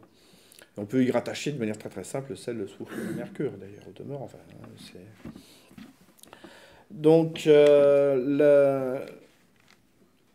va y avoir un échange entre la matière et l'alchimiste, c'est évident. C'est-à-dire que la matière va nous apporter une énergie, va nous apporter une information, un esprit. Comme nous, on va mettre des choses dans la matière de nos énergies et de notre esprit. Par exemple, au laboratoire, on ne va pas travailler quand on ne va pas bien. Il y a des passages, par exemple en spagyrie, de manière très très simple, en spagyrie, on va à un moment donné réaliser un mercure philosophique. C'est ce qu'on appelle philosophique en alchimie, c'est-à-dire qu'il a des propriétés hors de l'ordinaire, notamment de s'imprégner de toutes les informations qu'il y a autour. Si vous arrivez avec une mauvaise nouvelle dans le laboratoire, le mercure, il va prendre ça à lui. Hein. Le problème, c'est qu'après, vous voulez faire une médecine. C'est quand même dommage de balancer cette information-là dans l'élixir. Donc, il y aura toujours une recherche, effectivement, de mise au neutre émotionnel dans le travail de laboratoire. Et c'est peut-être même ce qui est très intéressant. On est tous un peu pareil. Hein. Quand on dédie un lieu à quelque chose, même pour ceux qui font du yoga ou quoi, on a un petit coin où on fait notre yoga. Et on dit, tu te déplaces? Ah non, non, non, je fais que là parce que là, ça marche mieux. On est tous un peu pareil. Parce qu'au bout d'un moment, oui, il y a l'interaction avec le lieu. Il y a l'interaction avec la matière, ne serait-ce que de la pièce dans laquelle on fait les choses. Et voilà, mais la matière toute première, c'est nous-mêmes, finalement. ça c'est certain. Hein. Donc c'est un travail de partage avec la matière extérieure que l'on fait pour une transmutation intérieure. Voilà. Transmuter la matière, mais la vraie matière, finalement, c'est nous-mêmes. Et comme je vous disais au tout début, hein, il est très difficile de se faire qu'avec soi-même. Voilà. Il y a des toutes petites expériences pour commencer. Il ne faut pas commencer avec un gros laboratoire. Il y a des toutes petites expériences qui peuvent se faire. Il y en a une d'ailleurs sur le blog, pour ceux qui ne connaissent pas, hein, donc j'essaye d'animer quand j'ai le temps, un blog qui s'appelle Les Amis d'Hermès, qui est en fait l'association qui supporte mes activités de transmission. Et où on va séparer le sel, le soufre et le mercure du sel, le sel de cuisine. Ce qui est hyper facile à faire, mais on les voit. C'est quand même vachement bien de voir les trois principes. C'est-à-dire, c'est pas juste une élucubration de quelques mecs un peu barrés. On les voit, c'est tangible. Elles prennent trois formes différentes. Le sel va prendre trois formes différentes avec des propriétés différentes. Voilà. Juste intéressant, le mercure du sel est très intéressant pour les gens pour qui ils n'ont pas le droit de manger avec du sel. Pourquoi? Parce que vous avez le message du sel, donc le goût, mais vous n'avez aucun effet physiologique. Voilà. Donc, après, en plus, on a des tas d'outils derrière qui en sortent hein, pour la santé, etc. Mais c'est quand même une expérience, il faut en gros 2 bassines, quoi. Une casserole et 2 bassines. Voilà. Et vous faites votre expérience de séparation des 3 principes. Juste commencer par ça. C'est-à-dire de commencer à entrouvrir la porte. On ne va pas directement attaquer au creuset, on est parti, on va mettre telle matière, on va l'ouvrir, machin. En plus, avant d'aller au creuset, quand on met des métaux dedans, on va un peu regarder quand même de temps en temps qu'est-ce qu'on met dedans. Hein, on ne va pas chauffer du mercure, par exemple, comme ça. Hein, il y a des choses qu'il faut avoir. On n'est pas besoin d'être des chimistes, mais on va éviter quand même des accidents bêtes. Il faut savoir que les métaux, de base, par nature, tout le règne minéral ne nous est pas accessible, donc nous est toxique. Donc il va falloir les oxyder, les tuer à leur règne, pour pouvoir les changer de règne. Donc voilà, donc, si vous chauffez un métal, il peut se passer des vapeurs pas sympas pour nous. Hein. Ce qui est très connu, c'est l'antimoine. L'antimoine, son mercure, ça s'appelle de l'arsenic. Vous pouvez faire un collapsus cardiaque quand même. Hein. Donc, alors bien sûr, vous faites ça comme c'est préconisé, c'est-à-dire de manière traditionnelle, parce que le but, c'est de vous émerveiller dans un premier temps. Dans un barbecue, dans votre jardin à l'extérieur, le risque de vous désintoxiquer l'arsenic est quasiment nul. Parce qu'entre la chaleur du barbecue, ça s'élève, c'est très, très volatile. Puis vous n'avez pas le nez pile poil au-dessus. De toute façon, vous ne pouvez pas rester, il y a la chaleur du barbecue. Donc, voilà. Maintenant, faire fondre, ouvrir de l'antimoine dans une pièce fermée, c'est dangereux, oui. On fait pas, voilà, il y a des petites choses comme ça, il faut le savoir.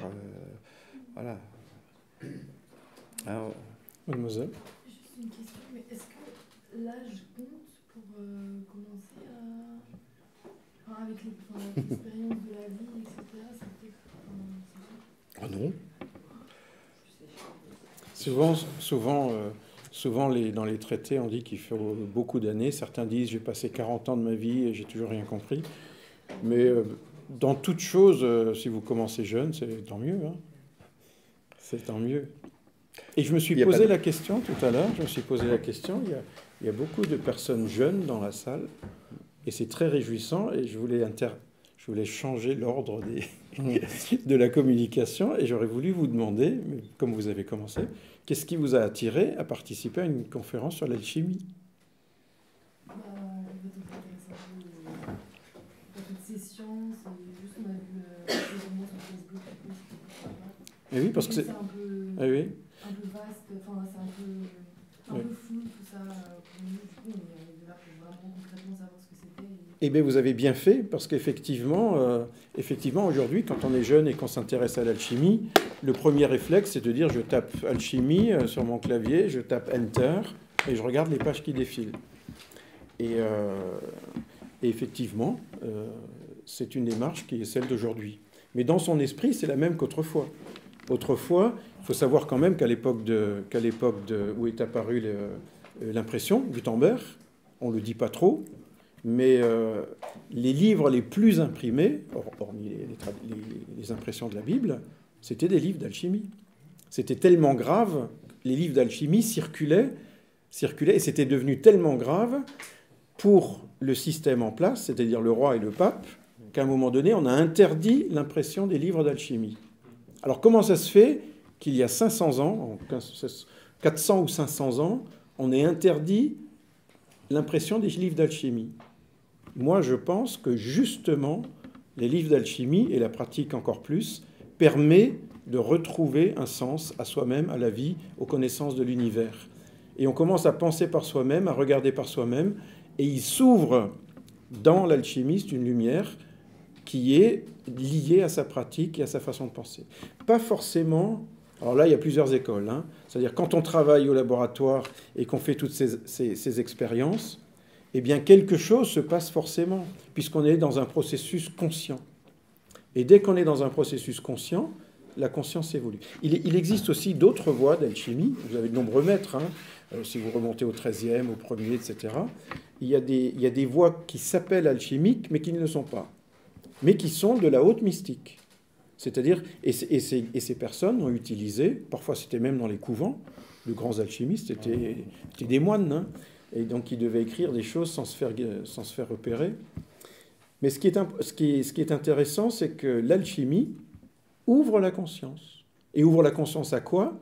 Au refus de la médiocrité, au refus de la maladie, au refus de la mort. Et pas seulement matériel. Le refus de ce qui tue mon entendement, de ce qui tue mes sentiments, dans sa philosophie.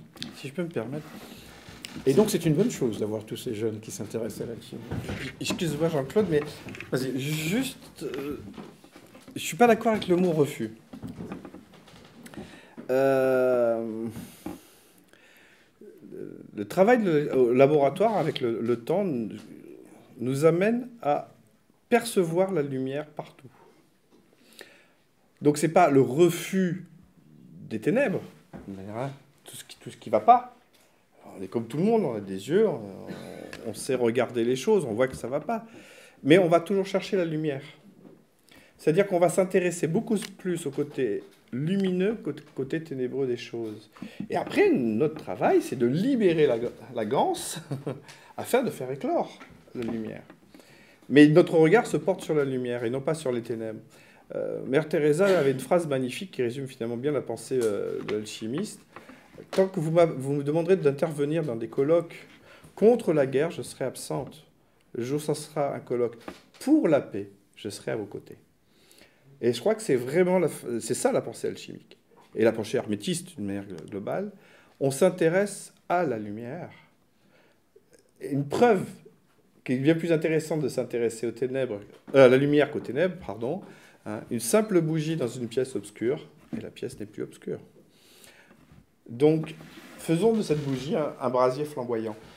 Et c'est vraiment ça l'énergie de l'alchimie. On apprend progressivement à percevoir la lumière, à percevoir le merveilleux. Et pour ça, et bien sûr, il va falloir enlever aussi nos propres couches, nos propres œillères. Et ça ne se fait pas en un jour, ça c'est certain. Après, il n'y a pas d'âge. Plus on commence tôt, tant mieux. Au contraire, c'est tout ça de gagner. Et il va y avoir un phénomène de libération. Libération de qui l'on est vraiment. Je pense que c'est ça qui est important. Que ce soit nos parents, l'éducation, la société, le travail, tout ça nous a contingencés dans des boîtes et qui ne sont pas nous. Et nous, souvent, à un certain âge, on a tendance à essayer de commencer à taper sur cette boîte et à vouloir comprendre, à vouloir donner du sens à sa vie. Mais plus tôt on le fait, mieux c'est, hein. Ça évite d'avoir trop de boîtes autour, parce que plus on laisse des boîtes nous enfermer, plus il faudra les défaire après. Mais combien de temps avant la réalisation? Des vies? Une année? Il n'y a aucune réponse à ça. Après, ça sera le chemin de chacun. Mais c'est vraiment, voilà, c'est vraiment une libération de qui l'on est, vraiment. Et ça, on ne peut le faire que... Moi, je parle beaucoup de lumière parce que c'est le terme que j'aime employer, mais certains vous le diront, c'est par l'amour. Mais lumière, amour, c'est le même mot en hébreu. Donc, vous voyez, on revient à l'origine. En fait, moi, j'avais une remarque, une réflexion, je me pose aussi la question. dans le sens que moi je pense qu'on ne peut pas connaître la paix si on n'a pas connu la guerre. Et la petite bougie dans la chambre obscure ne peut rien faire si c'est déjà une chambre lumineuse. Donc elle n'a aucune contribution, disons, dans l'espace s'il n'y avait pas l'obscurité d'une certaine façon. Donc moi je pense dans mon expérience de vie, c'est que justement ces moments obscurs ou ces épreuves désagréables ou cette souffrance, etc., si on les traverse, si on les accueille, c'est ça justement qui nous aide à nous retrouver nous-mêmes et à transmuter justement cette obscurité, mais dans le sens que moi je pense qu'on a cette tendance à être dans la polarisation et la dualité. Et en tout cas, moi, ma compréhension de l'alchimie, je pense que l'alchimie, c'est... J'ai beaucoup aimé le titre que vous avez mis, le chemin de vie, parce que je pense qu'on la vit au quotidien, dans le sens que même, comme vous disiez tout à l'heure, on a plusieurs parties, plusieurs boîtes de nous, mais ça fait justement plusieurs parties qui font le nous en entier et qui font un seul nous qui est au-delà de toutes ces petites parties, comme dans la matière ou dans le laboratoire de l'alchimie. Donc, moi, j'aimerais penser, pour les questions qu'on a posées tout à l'heure, que le laboratoire alchimique est dans la vie au quotidien. Et c'est-à-dire qu'on peut aussi expérimenter dans notre matière, déjà dans notre corps, et dans notre quotidien, quand on va au boulot, on va faire le petit déjeuner ou pas, ou dans les relations avec les collègues ou autres. Et je pense que c'est toute cette façon de le vivre avec conscience et d'observation que vous disiez tout à l'heure, parce que c'est pas juste le vivre ou le prendre, mais je pense que il y a comme cette espèce de magie qu'on ne peut pas expliquer, qui n'est pas tangible, mais qu'on peut transférer de l'alchimie du laboratoire à nos vies aussi. Tout à fait. Tout à fait. Le laboratoire rentre en nous. Hein, comme nous, on va mettre l'énergie dans le laboratoire physique, mais le laboratoire rentre en nous. Et donc forcément, le laboratoire, c'est en nous, on l'a partout. Et effectivement, la vie devient le laboratoire, dans son ensemble absolu. Et d'ailleurs, pour revenir à cette part des ténèbres et de lumière, dans le 15e livre de Thoth, il y a un passage qui s'appelle « Le secret des secrets », qui est peut-être la clé de voûte du Corpus Hermeticum, où Thoth dit « Les ténèbres et la lumière sont de même nature. Seule la forme change. » Et grosso modo, pour résumer les phrases suivantes, « Et il vous appartiendra de transmuter les ténèbres en lumière. » Voilà. C'est ça que fait l'alchimiste. Je voulais donner un autre éclairage sur ce partage. Alors, bien sûr, je vais répéter ce que j'ai dit dès le début. Lorsqu'on essaye de vivre sa vie de façon consciente, lorsqu'on transforme ses expériences en expériences, et qu'on ne reste pas câblé, c'est un chemin de vie, une évolution de conscience, éventuellement une évolution spirituelle. Ce n'est pas de l'alchimie au sens classique, même si les processus sont similaires. Alors on a tendance aujourd'hui effectivement d'appeler ça de l'alchimie, ou même certaines écoles chinoises appellent ça l'alchimie chinoise, l'alchimie interne, etc. Mais je reviens quand même là-dessus. Donc ce n'est pas de l'alchimie, mais les processus alchimiques peuvent être utilisés comme symboles. Mais pas nécessairement. Si vous prenez notre vie de tous les jours, bien sûr, on tombe. Et il y a ceux qui vont rester par terre, et qui vont pleurer, et qui vont attendre qu'on les soigne.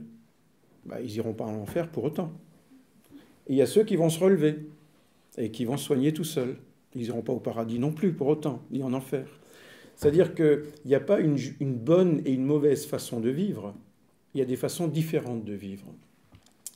Et appliquer à sa vie les mêmes symboles que celles qui accompagnent le processus alchimique est quelque chose qui permet à cette personne de vivre autre chose.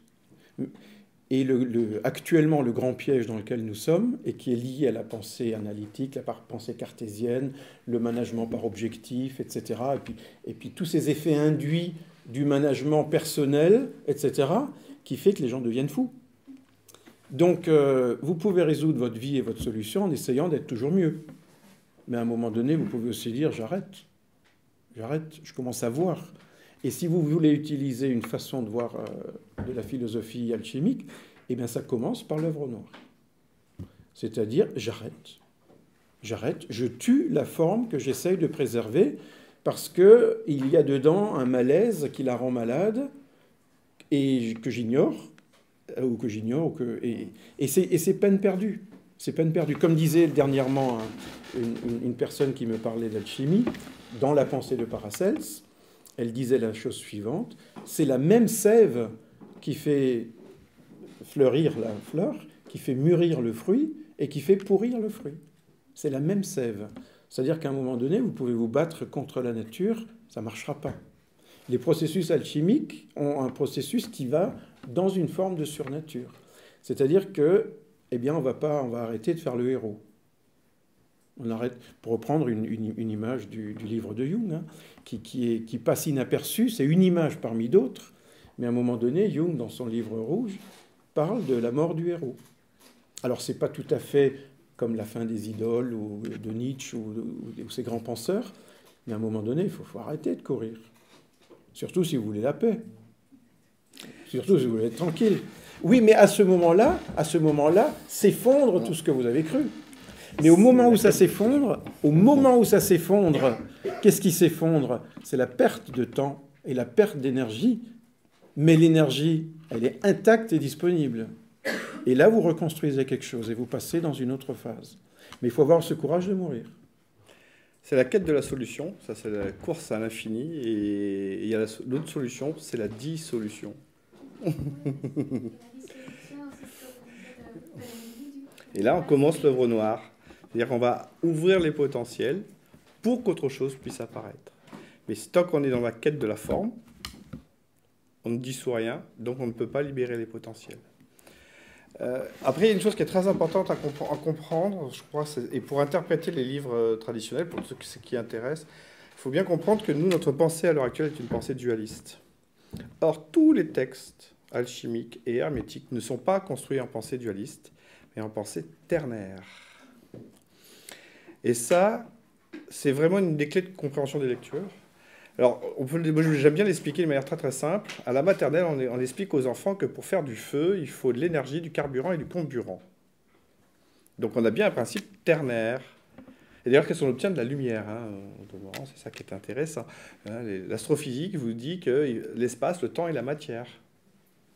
Et si on veut que du coup qu'on puisse aller sur d'autres plans, notamment l'espace-temps d'Albert Einstein, c'est-à-dire qu'on rassemble l'espace-temps en éléments, puis on va reconstruire d'autres dimensions, mais on reconstruit un principe ternaire. Donc dès qu'on a un principe ternaire, on est créateur. Et si on met suffisamment d'énergie, on obtient toujours de la lumière. Comme pas mal, hein. Et c'est ça. Je crois que c'est une des clés importantes, c'est de repenser ternaire. Arrêter cette formule, hein, je pense donc je suis. Il va falloir ajouter une autre dimension. Et cette autre dimension, non seulement elle est la clé de bien des problèmes, des solutions, mais surtout, elle nous ramène à notre juste place en parfaite harmonie. Parce que c'est quelque chose qui est bien plus grand que nous. Tant que nous, on va être au-dessus de tout, eh bien, on est en conflit avec tout. Et on vit dans une société de conflit. Tout le monde est en conflit avec tout, et le tout, la nature, eux-mêmes, les autres, etc. Eh bien, reconsidérer qu'il y a quelque chose qui est bien plus grand que nous, on reprend notre place, et on reprend notre place dans le tout. Voilà. Et ça, c'est vraiment, je pense, le message d'espoir qui est proposé. Alors, comme ça n'a l'air pas toujours très simple à percevoir au départ, cette notion ternaire. Mais c'est vraiment... Et d'ailleurs, les gens, on le voit de manière très simple, le nombre de gens qui s'intéressent de plus en plus à l'ésotérisme, quelle que soit la forme. Alors forcément, après, il y en a qui en profitent. Ils essayent d'emmener des gens vers des voies particulières qu'ils ont plus ou moins créées. Mais si on se reporte aux traditions, c'est pas quelque chose qui se crée du jour au lendemain. Si on prend toutes les grandes traditions initiatiques, viennent soit des mystères d'Éleusis, donc on est dans la Grèce antique, donc on a plus de 2000 années derrière nous. Quand on voit que tout ça, ça vient de l'Égypte ancienne, là, ouf, d'un coup, on vient de faire un bond de 4 millions de plus. Et puis on sait que l'Égypte, en aucun cas, c'était point de départ. Et après, le problème, c'est qu'après, il nous manque de l'information archéologique, je dirais, pour remonter d'une manière juste. Même si on a des bonnes nouvelles qui arrivent là sur les traductions des tablettes sumériennes. Et apparemment, des algorithmes qui commencent à marcher. Mais voilà, on s'aperçoit qu'une tradition, c'est que l'homme l'a expérimenté depuis longtemps. Si on prend toutes les grandes philosophies, la grande lignée des philosophes qui sont à partir des philosophes grecs, ils sont bien sûr différents, chacun il va de son interprétation, et ce qui est fabuleux d'ailleurs, c'est d'avoir les interprétations de tout le monde, mais on a un fil conducteur, on peut tous les relier. Et ce qui intéresse, c'est ce fil conducteur. Mais on ne pourra trouver ce fil conducteur que si on essaie d'avoir une pensée globale. Hein, c'est la quête de la vérité qui en elle-même est inatteignable, mais plus on aura d'avis différents, et même plus ils seront d'avis contraires, enfin, à l'opposé de nos convictions, plus on va peut-être se rapprocher de la vérité. Voilà. Et ça, c'est cette quête de retrouver cette harmonie. Bien sûr, on va le faire dans le laboratoire, mais bien sûr, il n'y a pas que l'alchimie, hein, vous l'avez tous bien compris, que l'alchimie n'est qu'une partie de l'œuvre de l'alchimiste, que l'alchimiste ne fait pas que du laboratoire, il essaie de vivre ce qu'il a pu vivre au laboratoire, il essaie de l'amener à l'extérieur. Pour ça, ça passe par des besoins de travail, de compréhension, mais aussi de manifestation. On ne peut pas faire un travail ésotérique sans à un moment donné passer à un travail exotérique. Et donc c'est déjà de manière très simple, hein, c'est le mettre en œuvre avec sa famille, ses enfants, ses amis, et puis progressivement on essaie d'élargir le cercle au mieux qu'on peut. On essaie toujours de faire de son mieux. Voilà. J'avais une question par rapport à ce dont vous aviez parlé tout à l'heure concernant l'hermétisme, l'alchimie et la théologie. Mm-hmm. Du coup, donc là, c'est plutôt axé à la chimie, mais est-ce que du coup, les trois seraient peut-être reliés? Parce que bon, après, il y a sûrement des expériences à faire avec les planètes, avec voilà, les métaux qui sont en lien avec les planètes, tout ça. Donc j'imagine que c'est quand même assez important peut-être d'avoir des notions d'astrologie. Et du coup, la théologie, voilà, est-ce que du coup, on ne retrouverait pas là le côté ternaire, justement, qui englobe tout? Absolument. Absolument. L'alchimie, le laboratoire n'est qu'une étape. Hein, je vous disais, l'hermétisme repose sur 3 piliers. Hein, donc sa science, l'astrologie, tout ça, voilà, tout ce qu'on peut mettre dans tout ce qui fait nous nourrir au niveau potentiel, de connaissance des potentiels, le savoir, la connaissance, etc. L'alchimie, l'art. La théologie, c'est cette capacité de laisser passer l'information. Cette capacité, c'est même pas une capacité, c'est devenir transparent. Mais il nous faut avant le travail intellectuel et le travail de lâcher l'intellect. Hein. D'ailleurs, Tim Burton l'a merveilleusement bien représenté dans son film Alice, où la reine de cœur passe son temps à courir en lui disant « coupez-lui la tête ». Et c'est ça, finalement. Le travail du laboratoire, c'est on apprend à se couper la tête. Hein, on apprend à le déposer dans notre mental pour vivre le grand œuvre de la nature.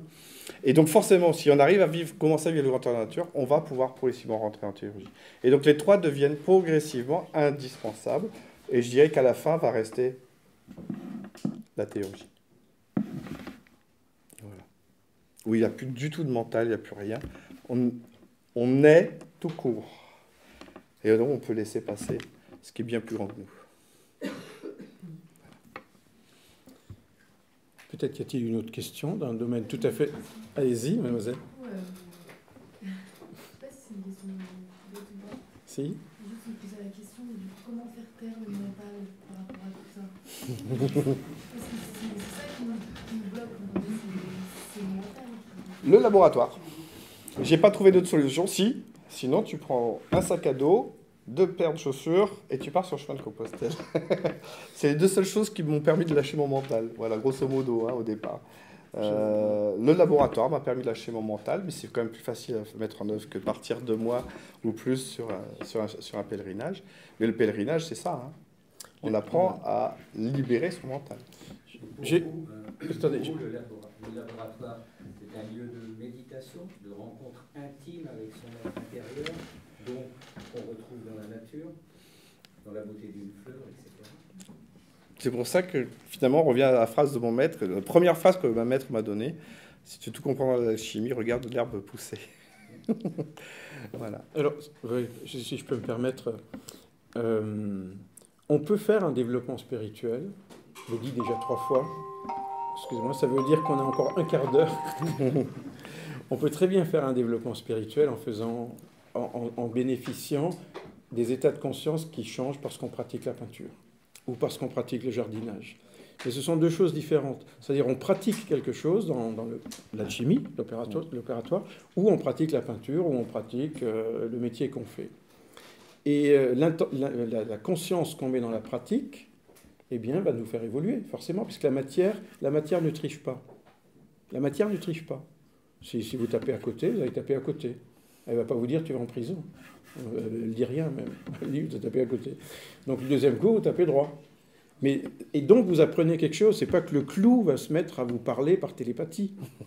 C'est pas que la fiole de transformation qu'on est en fer va communiquer avec vous mais c'est qu'on apprend en étant conscient à soi-même. Et d'autant plus lorsqu'on est en action. Donc, on peut très bien rentrer, j'imagine, dans un laboratoire en ayant prié, en ayant fait sa méditation, sa purification mentale, ce que vous voulez, d'avoir relu ses textes, d'avoir réfléchi sur les expériences qu'on a loupées. Mais vous pouvez aussi y aller sans l'avoir fait. Mais après ça, attends. Je pense à une chose, parce que là, on doit s'éloigner un tout petit peu. Il y a des trucs, excuse-moi. Vas-y. Pour libérer le mental, l'art. Voilà. La solution pour libérer le mental, c'est l'art. Et le grand art, c'est l'alchimie. Voilà. Non, c'est très bien, parce que je voulais aussi revenir sur cette... Alors, c'est pas forcément une réponse qui satisfait, mais la question du mental, moi, elle m'a travaillé. Donc, je ne donne pas une vérité, ni une vérité absolue, mais il m'est arrivé quelque chose que je ne comprenais pas. À une époque, c'était il y a 6 ou 7 ans, enfin, quelque chose que je ne comprenais pas. Et curieusement, à ce moment-là, il y avait une pièce de théâtre où il y avait Fanny Ardant qui jouait. Je l'aimais bien quand j'étais jeune. Je me suis dit, tiens, Fanny Ardant au théâtre, je vais la voir en vrai. Et donc, je suis allé voir cette pièce. Ça s'appelait L'année de la pensée magique. Et il m'a fallu la moitié de la pièce pour comprendre de quoi il s'agissait. C'était un monologue, très beau monologue. Et en fait, à la fin de la pièce, j'ai compris que la pensée de cette femme tournait en rond. Tout au début, ça dure 10 secondes, il arrive quelque chose à cette femme qu'elle ne comprend pas. Et ensuite, pendant toute la durée de la pièce, son cerveau va essayer de donner du sens, et de donner du sens, et de donner du sens, pour se calmer, pour se rassurer, etc. Et elle ne pouvait pas arrêter cette pensée. Elle ne pouvait pas l'arrêter. Et j'ai constaté, cette pièce m'a beaucoup aidé, parce que j'ai mis ensuite quelques mois à comprendre, que lorsque le cerveau n'a pas de réponse, et selon votre caractère, il y en a qui sont un peu plus poussés que d'autres à vouloir des réponses, mais le cerveau, de toute façon, il fonctionne comme ça. Lorsqu'il n'a pas de réponse, il cherche. Et si vous ne bougez pas, si vous restez sur votre chaise en disant « je ne bouge pas tant que j'ai compris », il tourne en rond, et jusqu'à faire tourner la chaise avec vous. Donc, s'il y a quelque chose qui commence à tourner dans la tête, avant que ce soit des pensées qui tournent en rond, mais avant que les pensées tournent en rond, c'est des pensées qui nous traversent. Et c'est intéressant, cette notion de pensée qui nous traverse. Parce que, c'est mon expérience, je pense très rarement par moi-même. C'est des souvenirs qui viennent, des souvenirs que j'essaye d'assembler, des événements de ma vie que j'essaye de comprendre. Et en fait, personnellement, c'est l'observation de ces flux de pensée qui a permis un début d'apaisement. Et c'est bien... Ouais. Comprendre, le mot nous donne le problème. Ouais. Comprendre. Mais surtout... Comprendre, on veut prendre. Ouais. Et je vous disais, la seule solution pour entrer au laboratoire, ou pour rentrer dans le principe initiatique que nous propose l'alchimie, c'est d'arrêter de vouloir prendre, c'est de recevoir. Vous voyez, on n'est plus du tout dans la même énergie. Surtout en alchimie, où vous ne comprenez rien dans les textes. Si vous ne levez pas en allant au four ou en se disant « je commence avec quelle matière », on ne comprend pas. Et c'est pareil dans la vie. C'est-à-dire si d'aventure, votre souci, c'est d'arrêter les pensées, parce que si vous avez de belles pensées, vous n'avez pas envie de les arrêter, vous avez remarqué ça. Hein, c'est quand même bizarre. Ouais. Mais pourtant, c'est la même chose. On est emprisonné dans les belles pensées. Sinon, si vous l'avez... Enfin, mon point de vue, c'est si vous voulez arrêter les pensées, passez à la pratique. Si vous êtes en train de penser à ce qu'il m'appellera, ce qu'il m'appellera, ce qu'il m'appellera, ce qu'il m'appellera, vous faites le numéro. Quand c'est que tu m'appelles et la pensée s'arrête. Ouais.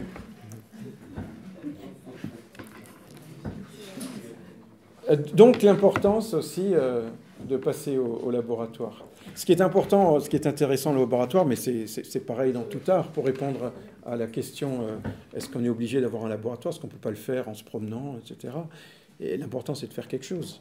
Mais ce n'est plus de l'alchimie. Mais ça ne veut pas dire qu'on ne puisse pas avoir une transformation de conscience, de faire un chemin spirituel, etc. Il y a quantité de chemins spirituels, par l'art martial, par la mystique, par ce que vous voulez. Si vous êtes bonne cuisinière, par la cuisine. Moi, je cuisine très très bien. Et si je... Excusez-moi, c'est sorti tout seul. Et j'aime ça, et j'aime ça. Voilà. Et j'ai des amis dans la salle qui peuvent l'en témoigner. Dans ce que je voulais dire, si je voulais appliquer les principes de la philosophie alchimique à la façon avec laquelle je cuisine, ben, on n'en a pas parlé, parce qu'on n'a pas parlé de l'œuvre au blanc, on n'a pas parlé de l'œuvre au rouge, qui sont assez difficiles à transposer, parce que la plupart du temps, on est dans un état qui ressemble à l'œuvre noire, quoi. C'est le marasme. Mais quand vous passez si vous transposez la phase au rouge, hein, qui est proche de la multiplication, hein, pour que la pierre, après, elle a un caractère de transmutation, de multiplication d'elle-même. Si je peux, excuse-moi de te couper un tout petit peu, juste pour faire une image là sur l'œuvre noire, l'œuvre blanc et l'œuvre rouge, puisque c'est de l'alchimie, c'est de l'art, ben, je vais faire une comparaison avec un art plus simple. Imaginons un tableau. Ben, vous passez dans une galerie, la galerie est noire, il y a plein de trucs, il y a du bruit, il y a du monde, machin, ça c'est l'œuvre noire. Vous êtes en train de chercher un tableau qui vous parle, mais vous ne l'avez toujours pas trouvé. Mais comme vous êtes en train de le chercher, vous œuvrez, vous créez les potentiels. D'accord? Donc ça, c'est l'œuvre noire. Et puis d'un coup, vous avez un tableau qui vous attire. C'est-à-dire, d'un coup, il se passe quelque chose. D'un coup, les matières se séparent. C'est-à-dire, vous n'êtes plus dans le couloir commence à disparaître, les gens commencent à disparaître, on va dire tout ce qui vous polluait avant disparaît, et le tableau commence à vous attirer. Et ça, c'est l'œuvre blanche. Et l'œuvre rouge, c'est quand vous regardez le tableau, et là, pendant un instant, c'est de la pure magie. Pendant un instant, vous êtes hors de l'espace et du temps. Pendant un instant, vous êtes le tableau. Vous êtes juste dans l'émerveillement qui dure une fraction de seconde parce que le cerveau, qu'est-ce qu'il fait dans la foulée? Hop, il va reprendre le contrôle. Et il dit, c'est joli. Hein. Mais cet fameux instant fugace-là, ça, c'est l'œuvre rouge. Et le but de l'alchimiste, c'est de rendre cet instant permanent. Voilà. Et si vous avez de la chance, et pour transposer le caractère... De multiplication de la pierre, en transposant, eh bien, vous communiquez cet état autour de vous.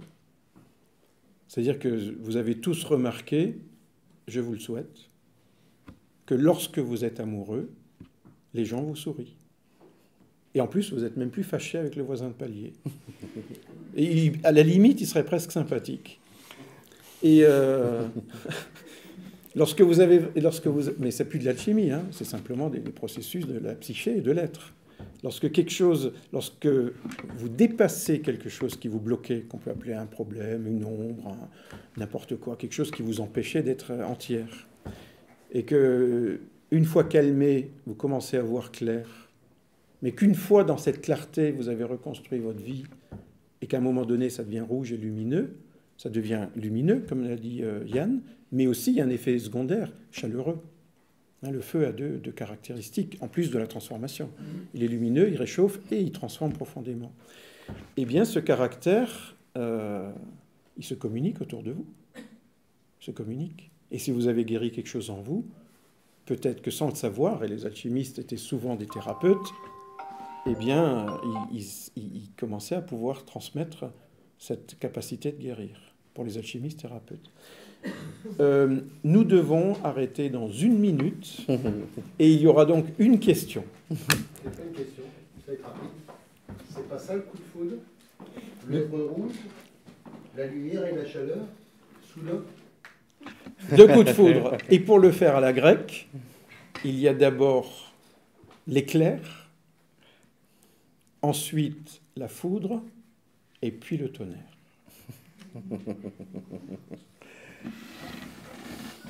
Je vous remercie et on est rapidement. C'est Juste une vraie question, est-ce que vous auriez des ouvrages à conseiller pour commencer? Oui, on vous le donnera dehors. Désolé, on est dans la phase où on doit faire... Pour ceux qui veulent, on peut continuer dehors, mais on veut respecter l'horaire. Il nous l'a vraiment bien fait. Merci pour votre écoute.